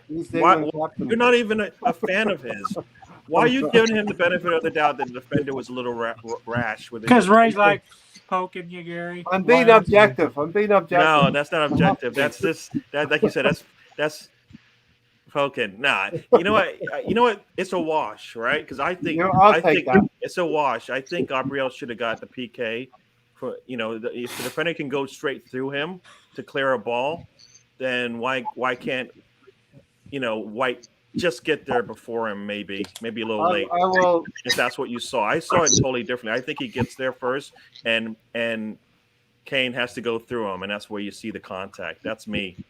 Giving the benefit of the doubt to my player, of course, but the defender as well, right? I think the defender got there. He saw it first, so. Yeah, so it goes both ways. You can't give it one way and go the other way. No, I definitely thought when Gabriel was being pushed in the back, I thought there's a possibility, but it was a penalty, Ray. They don't give penalties like that. What? So you can just clear a guy out and it's not a penalty because what? It's because it's on a defender. It was a hand in the back. Okay. If he doesn't put the hand in the back, does he head it away? Tell me that. Give me that answer, and then I'll tell you where. I want to see where you're. No, he doesn't head it away. You're right. Yeah. And then what do we score if he doesn't head it away? Possibly. The ball's going to at least come off of Gabriel's head, right? And whether it goes in, we'll see. But still, I would like to see that. I would like to have seen that happen because we needed that goal. Gary, what's your channel? Where can Steve Denham subscribe? Yeah, it's DWTT. If you type in DWTT Arsenal, I should pop up first. It's easy search, DWTT Arsenal. I should be the one of the first Tony ones gets there first. He'll change the map or something to it. You think Tony has the skills to do that? Yes. You do? Okay. Tony, you gotta Ray doesn't put anything past me. You watch, he's doing it now as we speak. You'll never be seen on YouTube again. And you do your watch alongs on Ryan. You took Ryan's channel today. Mr. Arsenal. Yeah, I'm usually on Mr. Arsenal podcast is where I'm on that for most of the watch-alongs when I can do a watch-along. So, what did Nuno mean when he said he got it wrong today? Team selections tactics are taking the Spurs job. Yeah. Or there's an option D, all of the above. So that's what I'm thinking. All of the above, Matt. Right? 100%. Oh dear, oh dear, oh dear. But don't we love it? Yeah. Don't we love it? Let's pile the misery on. Gary, do you think Martinelli should now be playing the last 10, 15 minutes, put some pressure on Aubameyang or help him to stay focused on scoring as Lacazette does seem to be leaving? This type of game makes it. This is when he plays the 90, right? This type of game is when he plays the 90. I don't think he lost anything from minute 1 to minute 90 in terms of the way he plays. So this is when he plays 90. But you know what? Against Brighton, maybe he's not going to give you 90 like this, or you're going to want to give him some breaks, right? So he's not going to be able to play like that, I believe, in every match. And in some of the matches, if he plays like this for 60, 70 minutes, it's going to be easy to pull him, right? It's going to be easy to pull him. So, I don't think he needs to I don't think it's a negative that he comes out. I think it's actually in Arsenal's best interest that he's not worn out, having to do it game in, day out for 90 minutes. And like you said, we got Gabriel should have learned something today to understand when to put the press on, and to make sure he's always up there if that's where his position's going to be. All right? So I think in this game, you let him play for the 90. This is what we wanted from him last season, right? He always played 90 minutes, and this is what we got for 90 minutes. So Yeah. I'm not going to, if he looks like he needs a break, you pull him. But today was fine.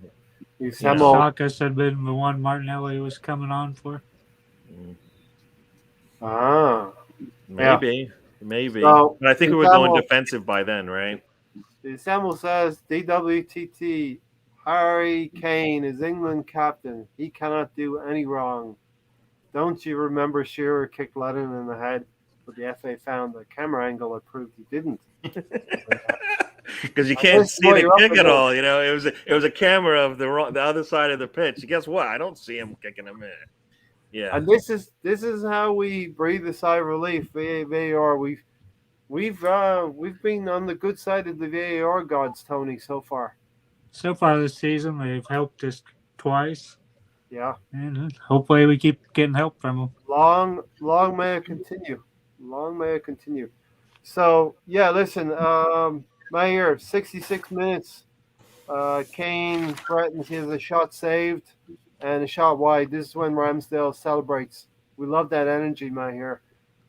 Tempo has dropped, as my notes. Arsenal dipped a little bit midway through the second half.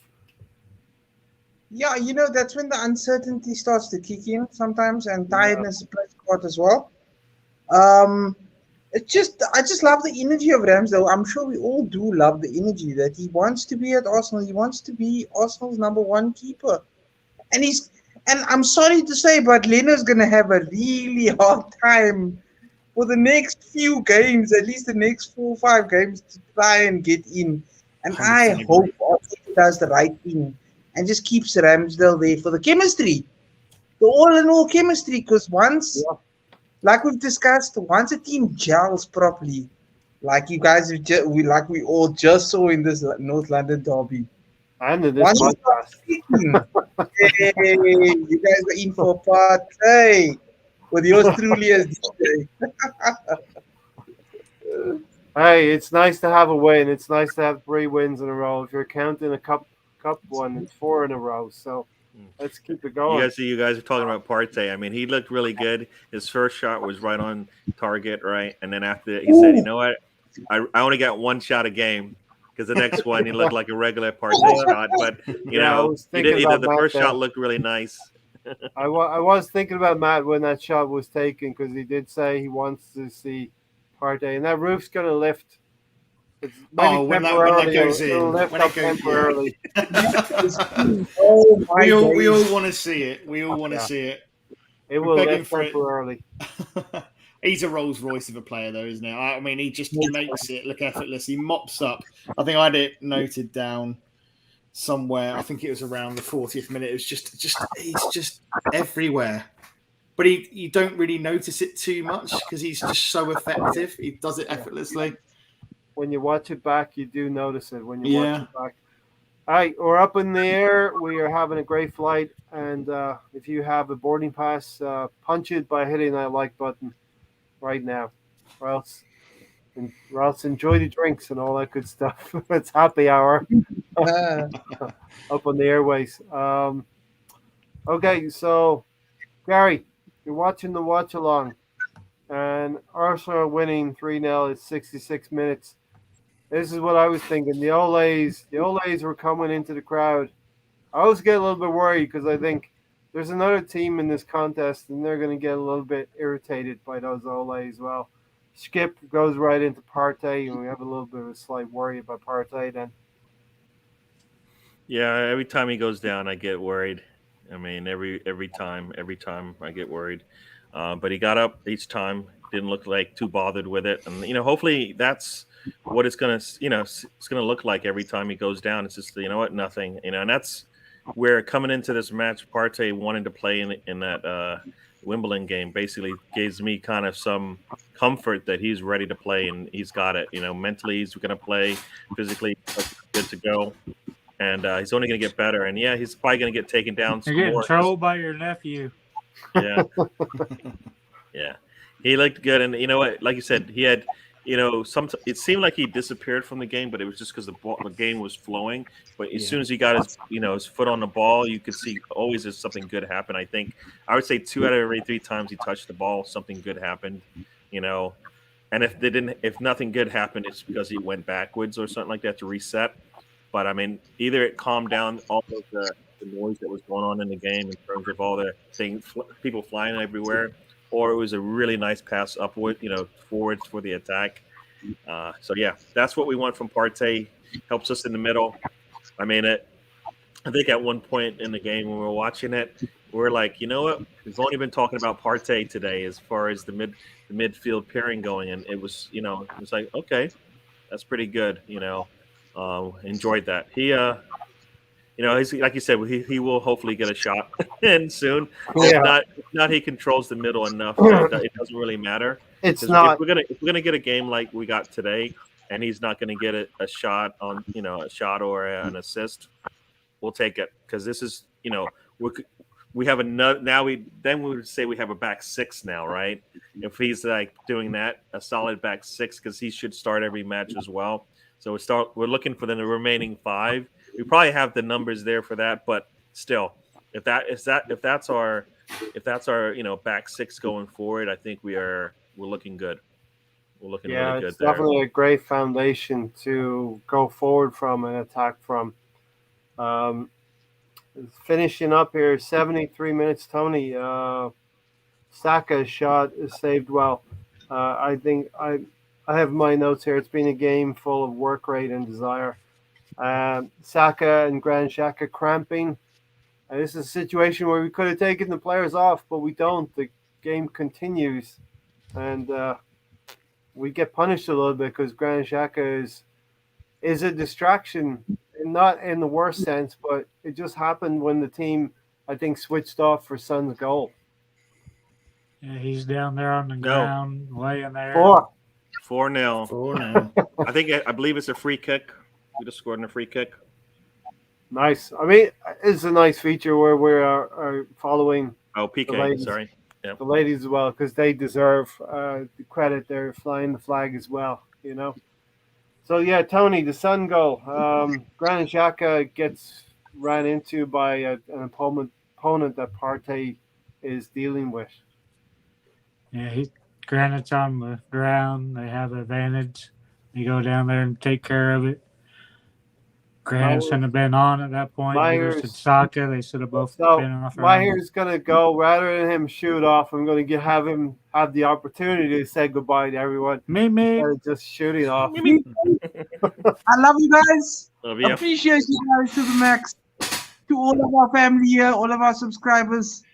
You guys have a nice. Have a nice day. Yeah. Thanks, Maher. Tony? I already pretty much answered you. What else do you want me to add to it? I just wanted to know if you were done or not. You get mad when I carry on without you. Gary, great. I mean, he should have been on the pitch, Ray. Huh? I said he shouldn't have been on the pitch. He should have been subbed off. Yeah, Granit Xhaka should have been taken off when those players are cramping up. I don't think I have a feeling we weren't ready to sub him on. That's why, because the ball went out of bounds deep in on our side of the pitch, and we didn't call it. And I have a feeling we just weren't ready because we saw Sambi getting ready. I just have a feeling he wasn't ready to come in. That's what I like to think. I'm hoping that's what the case was. Is just they just didn't have enough time once Xhaka went down. Once Xhaka went down, and it looked like, it's probably time to take him off it. It's around that time, but you would like to think, let's not even get to whatever the 70th minute. When did they score? They scored 79th minute. Yeah, so you would like to think that in the 60th minute or so, you're starting to look to take him off, anyways. Yeah, because he's done it. Fair, yeah. I was just going to say, guys, because to be fair, I had it down on my notes. I think it's the 74th minute. Xhaka, I think Ramsdale hoofed the ball out. Xhaka literally pretty much ran the entire length of the pitch full pelt. And I think he kind of cramped up not long after that because he was covering ground and still chasing down their keeper for the ball around that time. And then I think it just went. We needed to take him off then. When did he go off though? Because I think I had him down. That was about 74th minute, but I'm not sure when. He must have gone off shortly after that.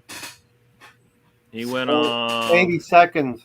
82nd, yeah. 80 seconds. So he was still another 8 minutes. Yeah, it was like I think we were watching it, right, Tony, at like around 74, 75 minutes. We're like, you know what? He needs to come off. He needs to come off. And you know, if you're gonna if you go into this match with him, you probably should be thinking, I'll be lucky to get 70 minutes out of him. You know, this is not an easy game to come back into. He's going to have to be mentally on, and he already shown that he wasn't mentally on for, you know, with the yellow card for me.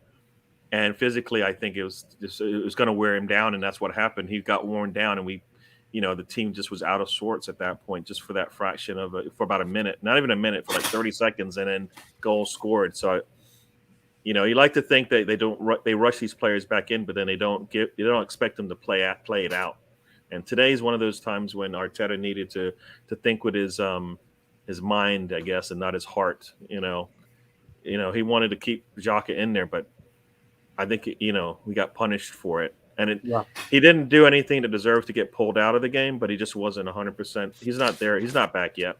In a situation where you demand or ask your team to have up tempo and play with desire and commitment like we did, you should be watching and knowing that the reserves and the fitness of the players are pretty close to the start of the season as well. Although they should be fully fit now, but it was a very demanding game emotionally and in what they put out there physically, that we should have been looking to maybe making some changes sooner. And we did improve our squad over the summer. So you can do this. It's okay, Mikel. We can do this. And we're talking about not having games in midweek. So maybe that's something that he needs to learn as well. Yeah, I mean, look at all his subs are after the 80th minute. Yeah. In this type of a game, and basically also this season that we've had, if I've always said it, if you're having a really good game, then somebody's going to have to come off after about 70 minutes, not because they deserve it, because you just don't want to lose that momentum that you built up, right? And this is that type of game, right? Especially after the season we've had, strategically you need to do that. We see every other team do this sub, and it's not necessarily because players done bad. It's just that they need to keep that momentum going. And we needed to, right? I think, we were getting signs of it anyways, right? You're getting signs that, guess what? Some players probably need to come off anyways. So, don't wait. Like 80th minute, that's usually too late, right? Usually we get punished for it. If this is a 1-0 game and you sub in the 80th minute, maybe we're in trouble, right? Maybe we drop some points there. So, yeah, I think Arteta's going to learn, but I would like him to learn a little bit faster than he's been showing. Yeah, that's another string to his bow that he needs to add as well. Couple of things here to get through. Tavares playing as a left winger. Would like to see him coming on. He provides good energy. You could see the Arsenal players believe in Arteta, where Spurs players do not believe in Nuno. So. Samuel says, Stephen, after the Lennon debacle, I started to pay attention to the preferential treatment England captains seem to get. Can you name any England captain that gets sent off in the Premiership? Shearer, maybe. The other thing, I put a theory forward last weekend that I don't know if it's a good one or not, but if Bernd Leno had been in goal, we might have had a penalty against us for the Burnley game. Because Ramsdale was in goal, I think we might have got the rub of the green.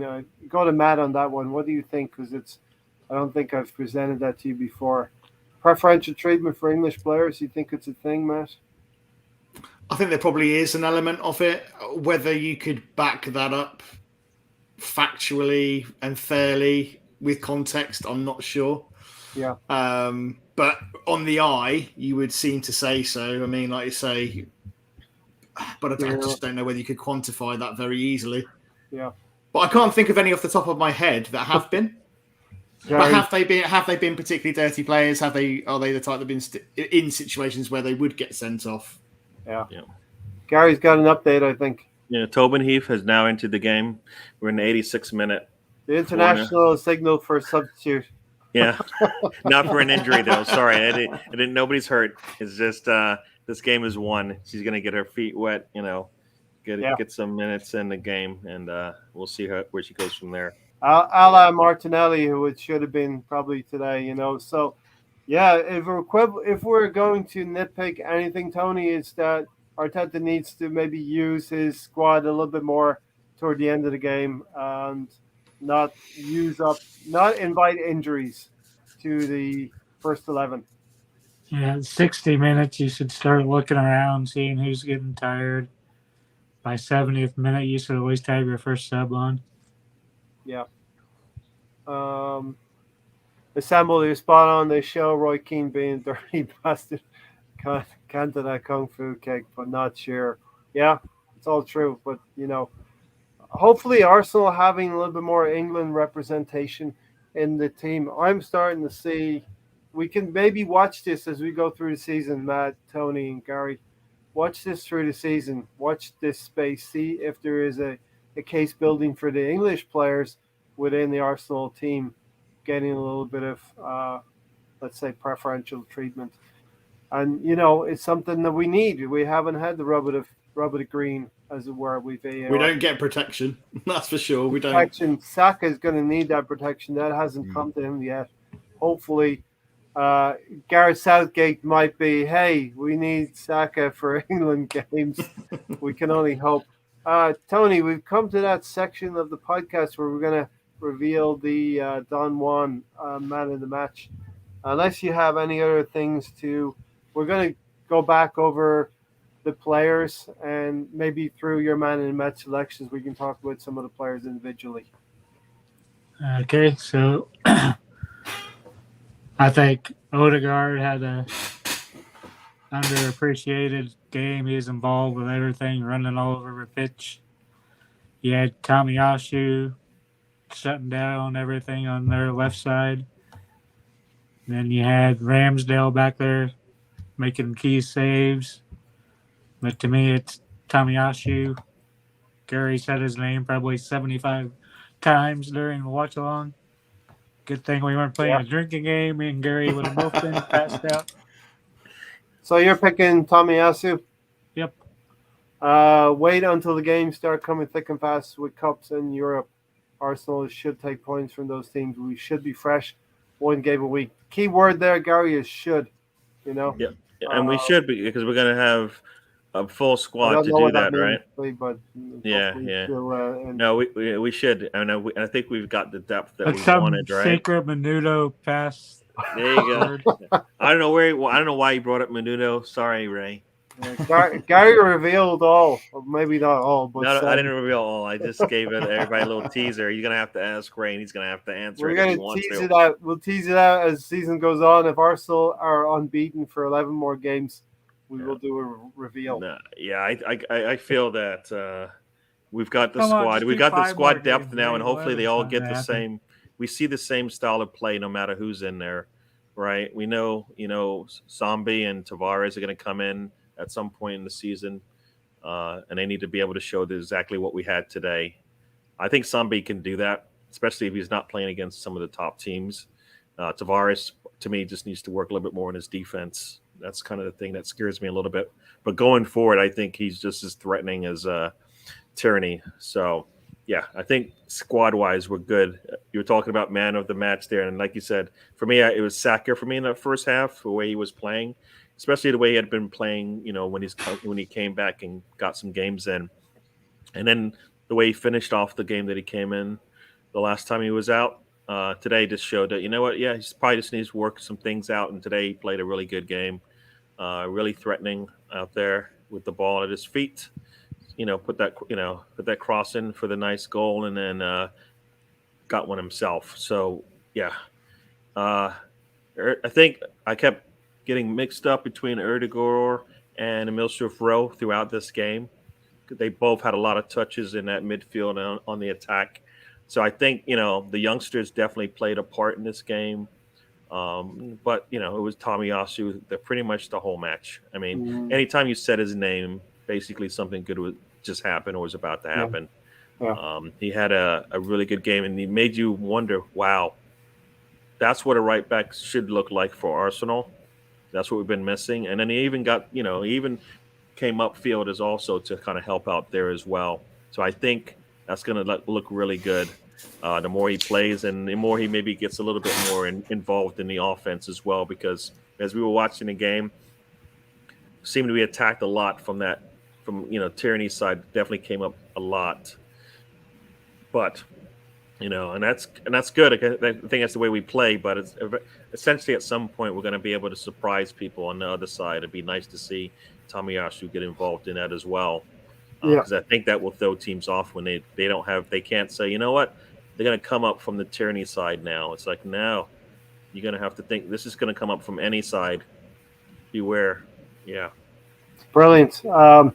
I think personally, if there's 6 spots on this podcast, if we had 2 more guests and we went across 6 people, we would have 6 different answers. I think that's the quality of the performance, such that the quality of the performance was today. Finally, we have a quality left back and right back. Bellerin has no place in the squad now, so let's hope he does get bought. And I think Real Betis I think they will take us up on that option, hopefully. Yeah, I'm going to struggle for a little bit more, Matt, and leave it to you to pick because I haven't actually made my decision yet. Who the man of the match? Shit or get off the pot, Ray. Not that it's my decision. In the end, it is the Tony Don Juan man in the match. So whoever he picks, it is going to be, and it is Tomiyasu. But Matt, who do you have a good feeling for today? I know it's a tough decision. It's really tough because, like you say, across the pitch, there were some fantastic performances in there, and you could quite easily really chew the fat over probably 3 or 4. I'd probably say, between Odegaard, Saka, Emil Smith-Rowe, and Tomiyasu, you're really spoilt for choice. I had no problems with Emil Smith-Rowe getting it officially today. I think he was Sky Sports Man of the match. That's going to sway me. So that was quite interesting. But yeah, I was hugely impressed by Tomiyasu today. I very much agree. Yeah. Everything he did, everything about his game today was spot on. Defensively, offensively, he didn't put a foot wrong. He was great in the air, strong, aggressive.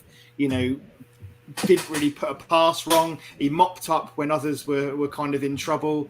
He was fantastic. So for me, Tomiyasu was immense. He's getting my man of the match anyway for today.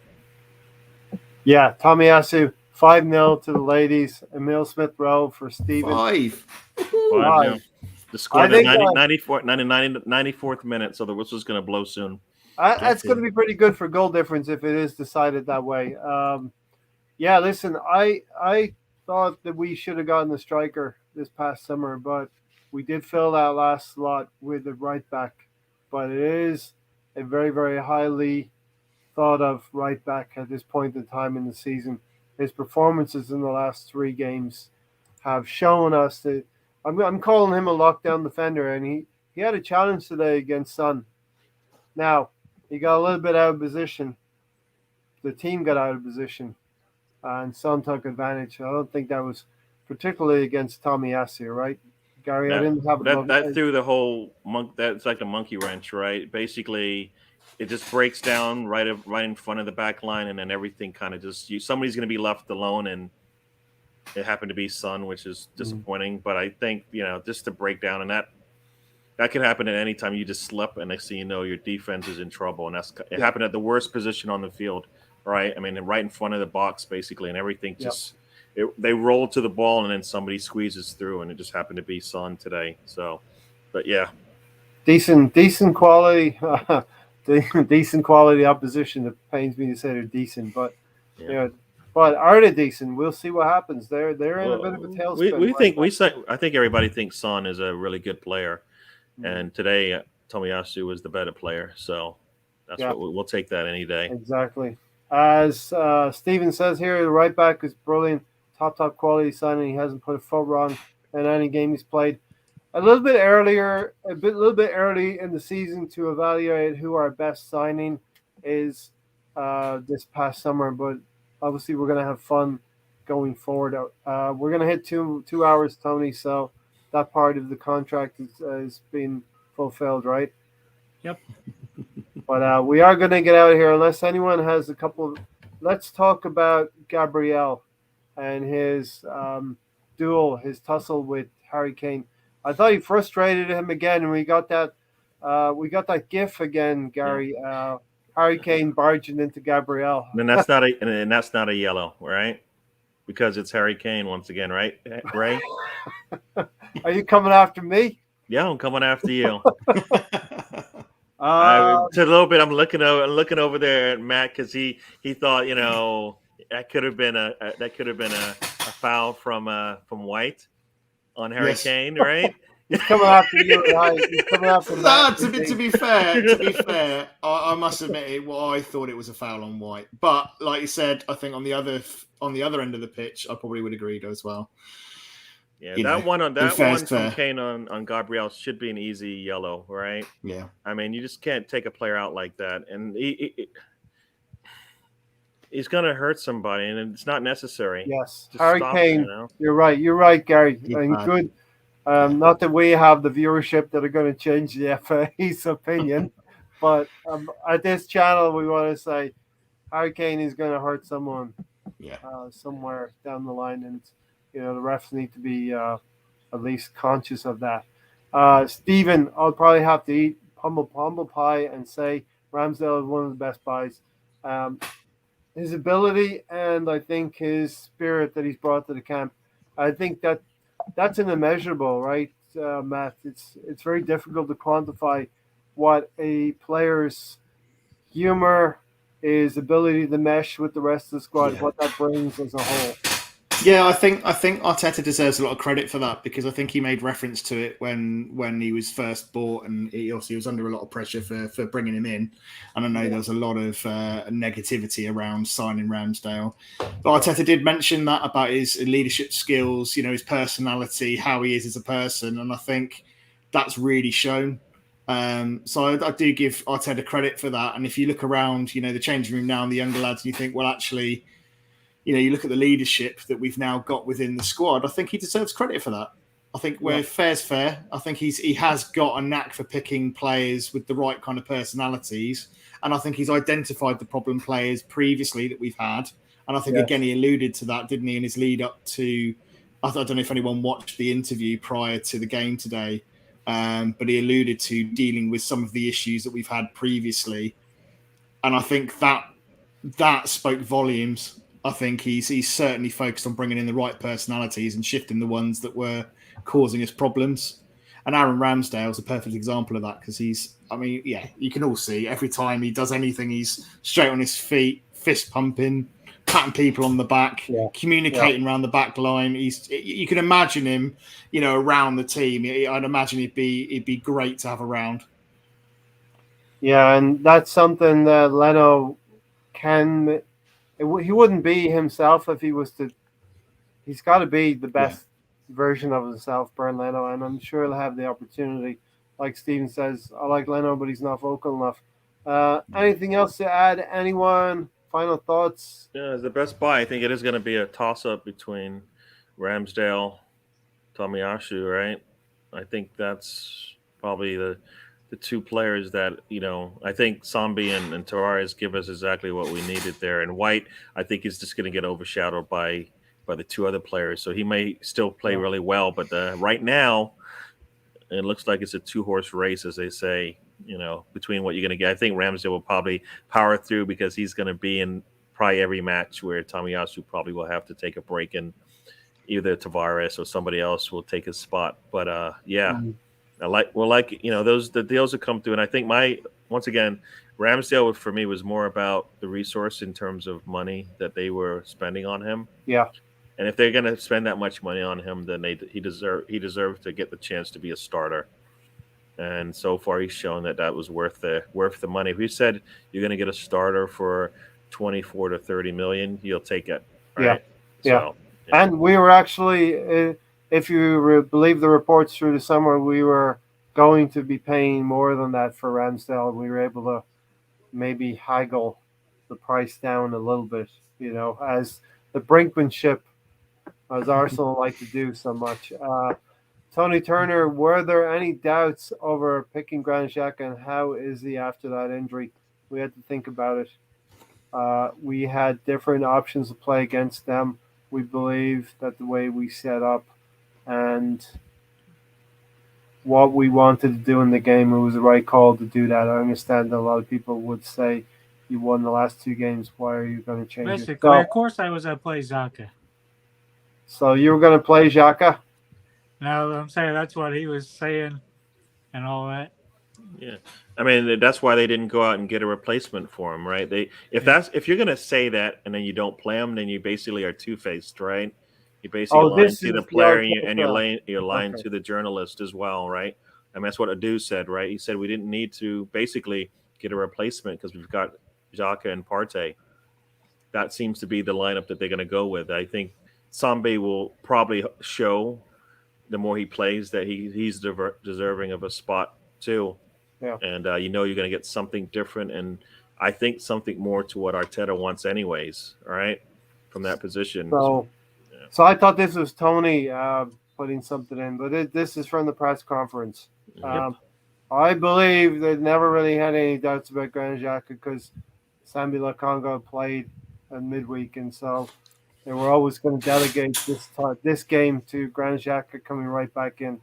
What we wanted to do was the right call to do that. I understand a lot of people would say you won the last two games. Why are you going to change it? Yeah. So, any final thoughts, Tony, before we go to Matt? Finish just like seeing us play for the full 90 minutes. Think we can do a lot with our back five. Still think we need to sort out who our strikers will be. I don't think it's to be Uba, but yeah, and listen, the way we finished this game, we didn't finish it as strongly as we should. We were a little bit nervous, a little bit hesitant. As Gary always likes to say, we want to be a little bit better each game. I think we need to work on that aspect of being more assured at the back. We've been a little bit miserly at the back, and we want that to continue since the City game. But it's not been without some nerve-wracking moments, let's say, So, Matt, final thoughts? Yeah, I mean, I obviously final thoughts for me. Really fantastic game, and long may it continue. And hopefully, we can take that forward to the rest of the season. I just saw some comments in the comments section about Xhaka's injury. Apparently, it's worse than was first feared. Yeah, it looks like ACL. a knee injury. So it looks like a knee injury, and Arteta's apparently quite concerned because it doesn't look very positive at the moment. It didn't look good when you're popping a knee sideways like that. It's almost like ACL or medial problems. He had nowhere to. He didn't know that was coming. Right? It's just one of those things where you can even say, "Could he get out of the way?" He's like, "No, he's coming. Guys coming from behind him and just land." Similar to the way that a player came in late, and it was Xhaka this time. And nothing, nothing negative came out of it. But this way, it came back to him as well. It sucks. It sucks. We're gonna lose our depth on one of our starters right now. So, but I think this is the reason why you brought in Sambi, right? So that that worked for Partey. Now it worked for Sambi's in there, so he'll be taking the reins for a little while, and that's actually probably good. That he gets to come in now a little bit sooner than we wanted, but not for this reason. I mean, as much as I'm not a X fan, I don't want him out for an injury. That's not good. That's not good. Steven says Ray do a show before Thursday while the fan base is still buzzing. So I'll try and do that. We'll see if the missus is still on here. We got you showed those 4 games there, and those 4 matches are another reason why hopefully we can keep this thing going, and it doesn't matter that there's a week in between. Yeah. So next Saturday is the next game. Hopefully we can keep things ticking over. Until then, I want to thank Tony and Gary for joining me here also, and Matt for joining again. Hopefully we can make it more of a regular thing if Matt's up for that as well. Always up for that, Ray. All right, cool. Well, we'll see. Great game today. Reminds me a little bit about Manchester United beating Manchester United, as I said a few years ago. You remember that one, Gary? I don't know if we mentioned that while you were here.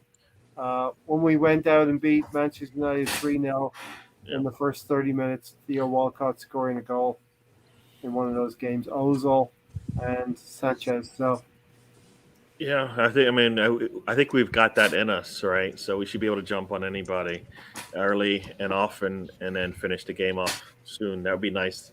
Like to see that. No better time than the next one. So we'll see. So Gary, we've hit all the contractual things. We've hit 2 hours. Arsenal have done better. You like to see that. Yes. We scored 3 goals. We're all the check marks are there.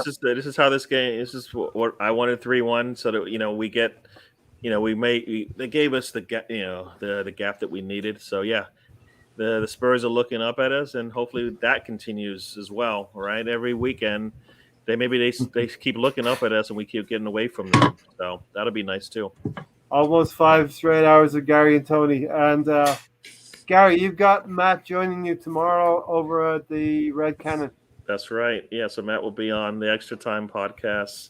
We've got Matt and Matt, so we're gonna be doubling up on the Matt. So, and you know what? The fact that we won 3-1 means that we're not gonna have the Matt that everybody's been waiting for.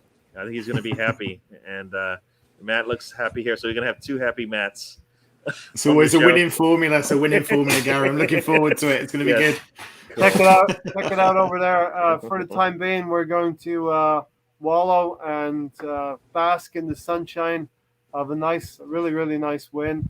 We scored more goals than one. That's a plus. And our goal difference, while still negative, it's on the up, and we're in 10th place. So it's a good position to pounce towards that top 6 position, I hope.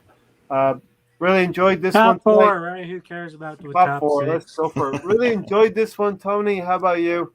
You've had 5 hours of Gary. You're still loving it, Tony? Yep. All right, great show. And it's always nice when you win. We're going to get out of here and save some meat on the bone for Thursday, and maybe even something before. Who knows, Steve? Who knows? We'll see what happens. Thank you everyone for joining us. Yeah. Thanks, everyone. Yeah. Listen, if you're new around here, you haven't subscribed, we're 11 away from 400. No, 9 away from 400. Nice. So. Do it. It makes sense. You know it makes sense. You know it makes sense, brothers.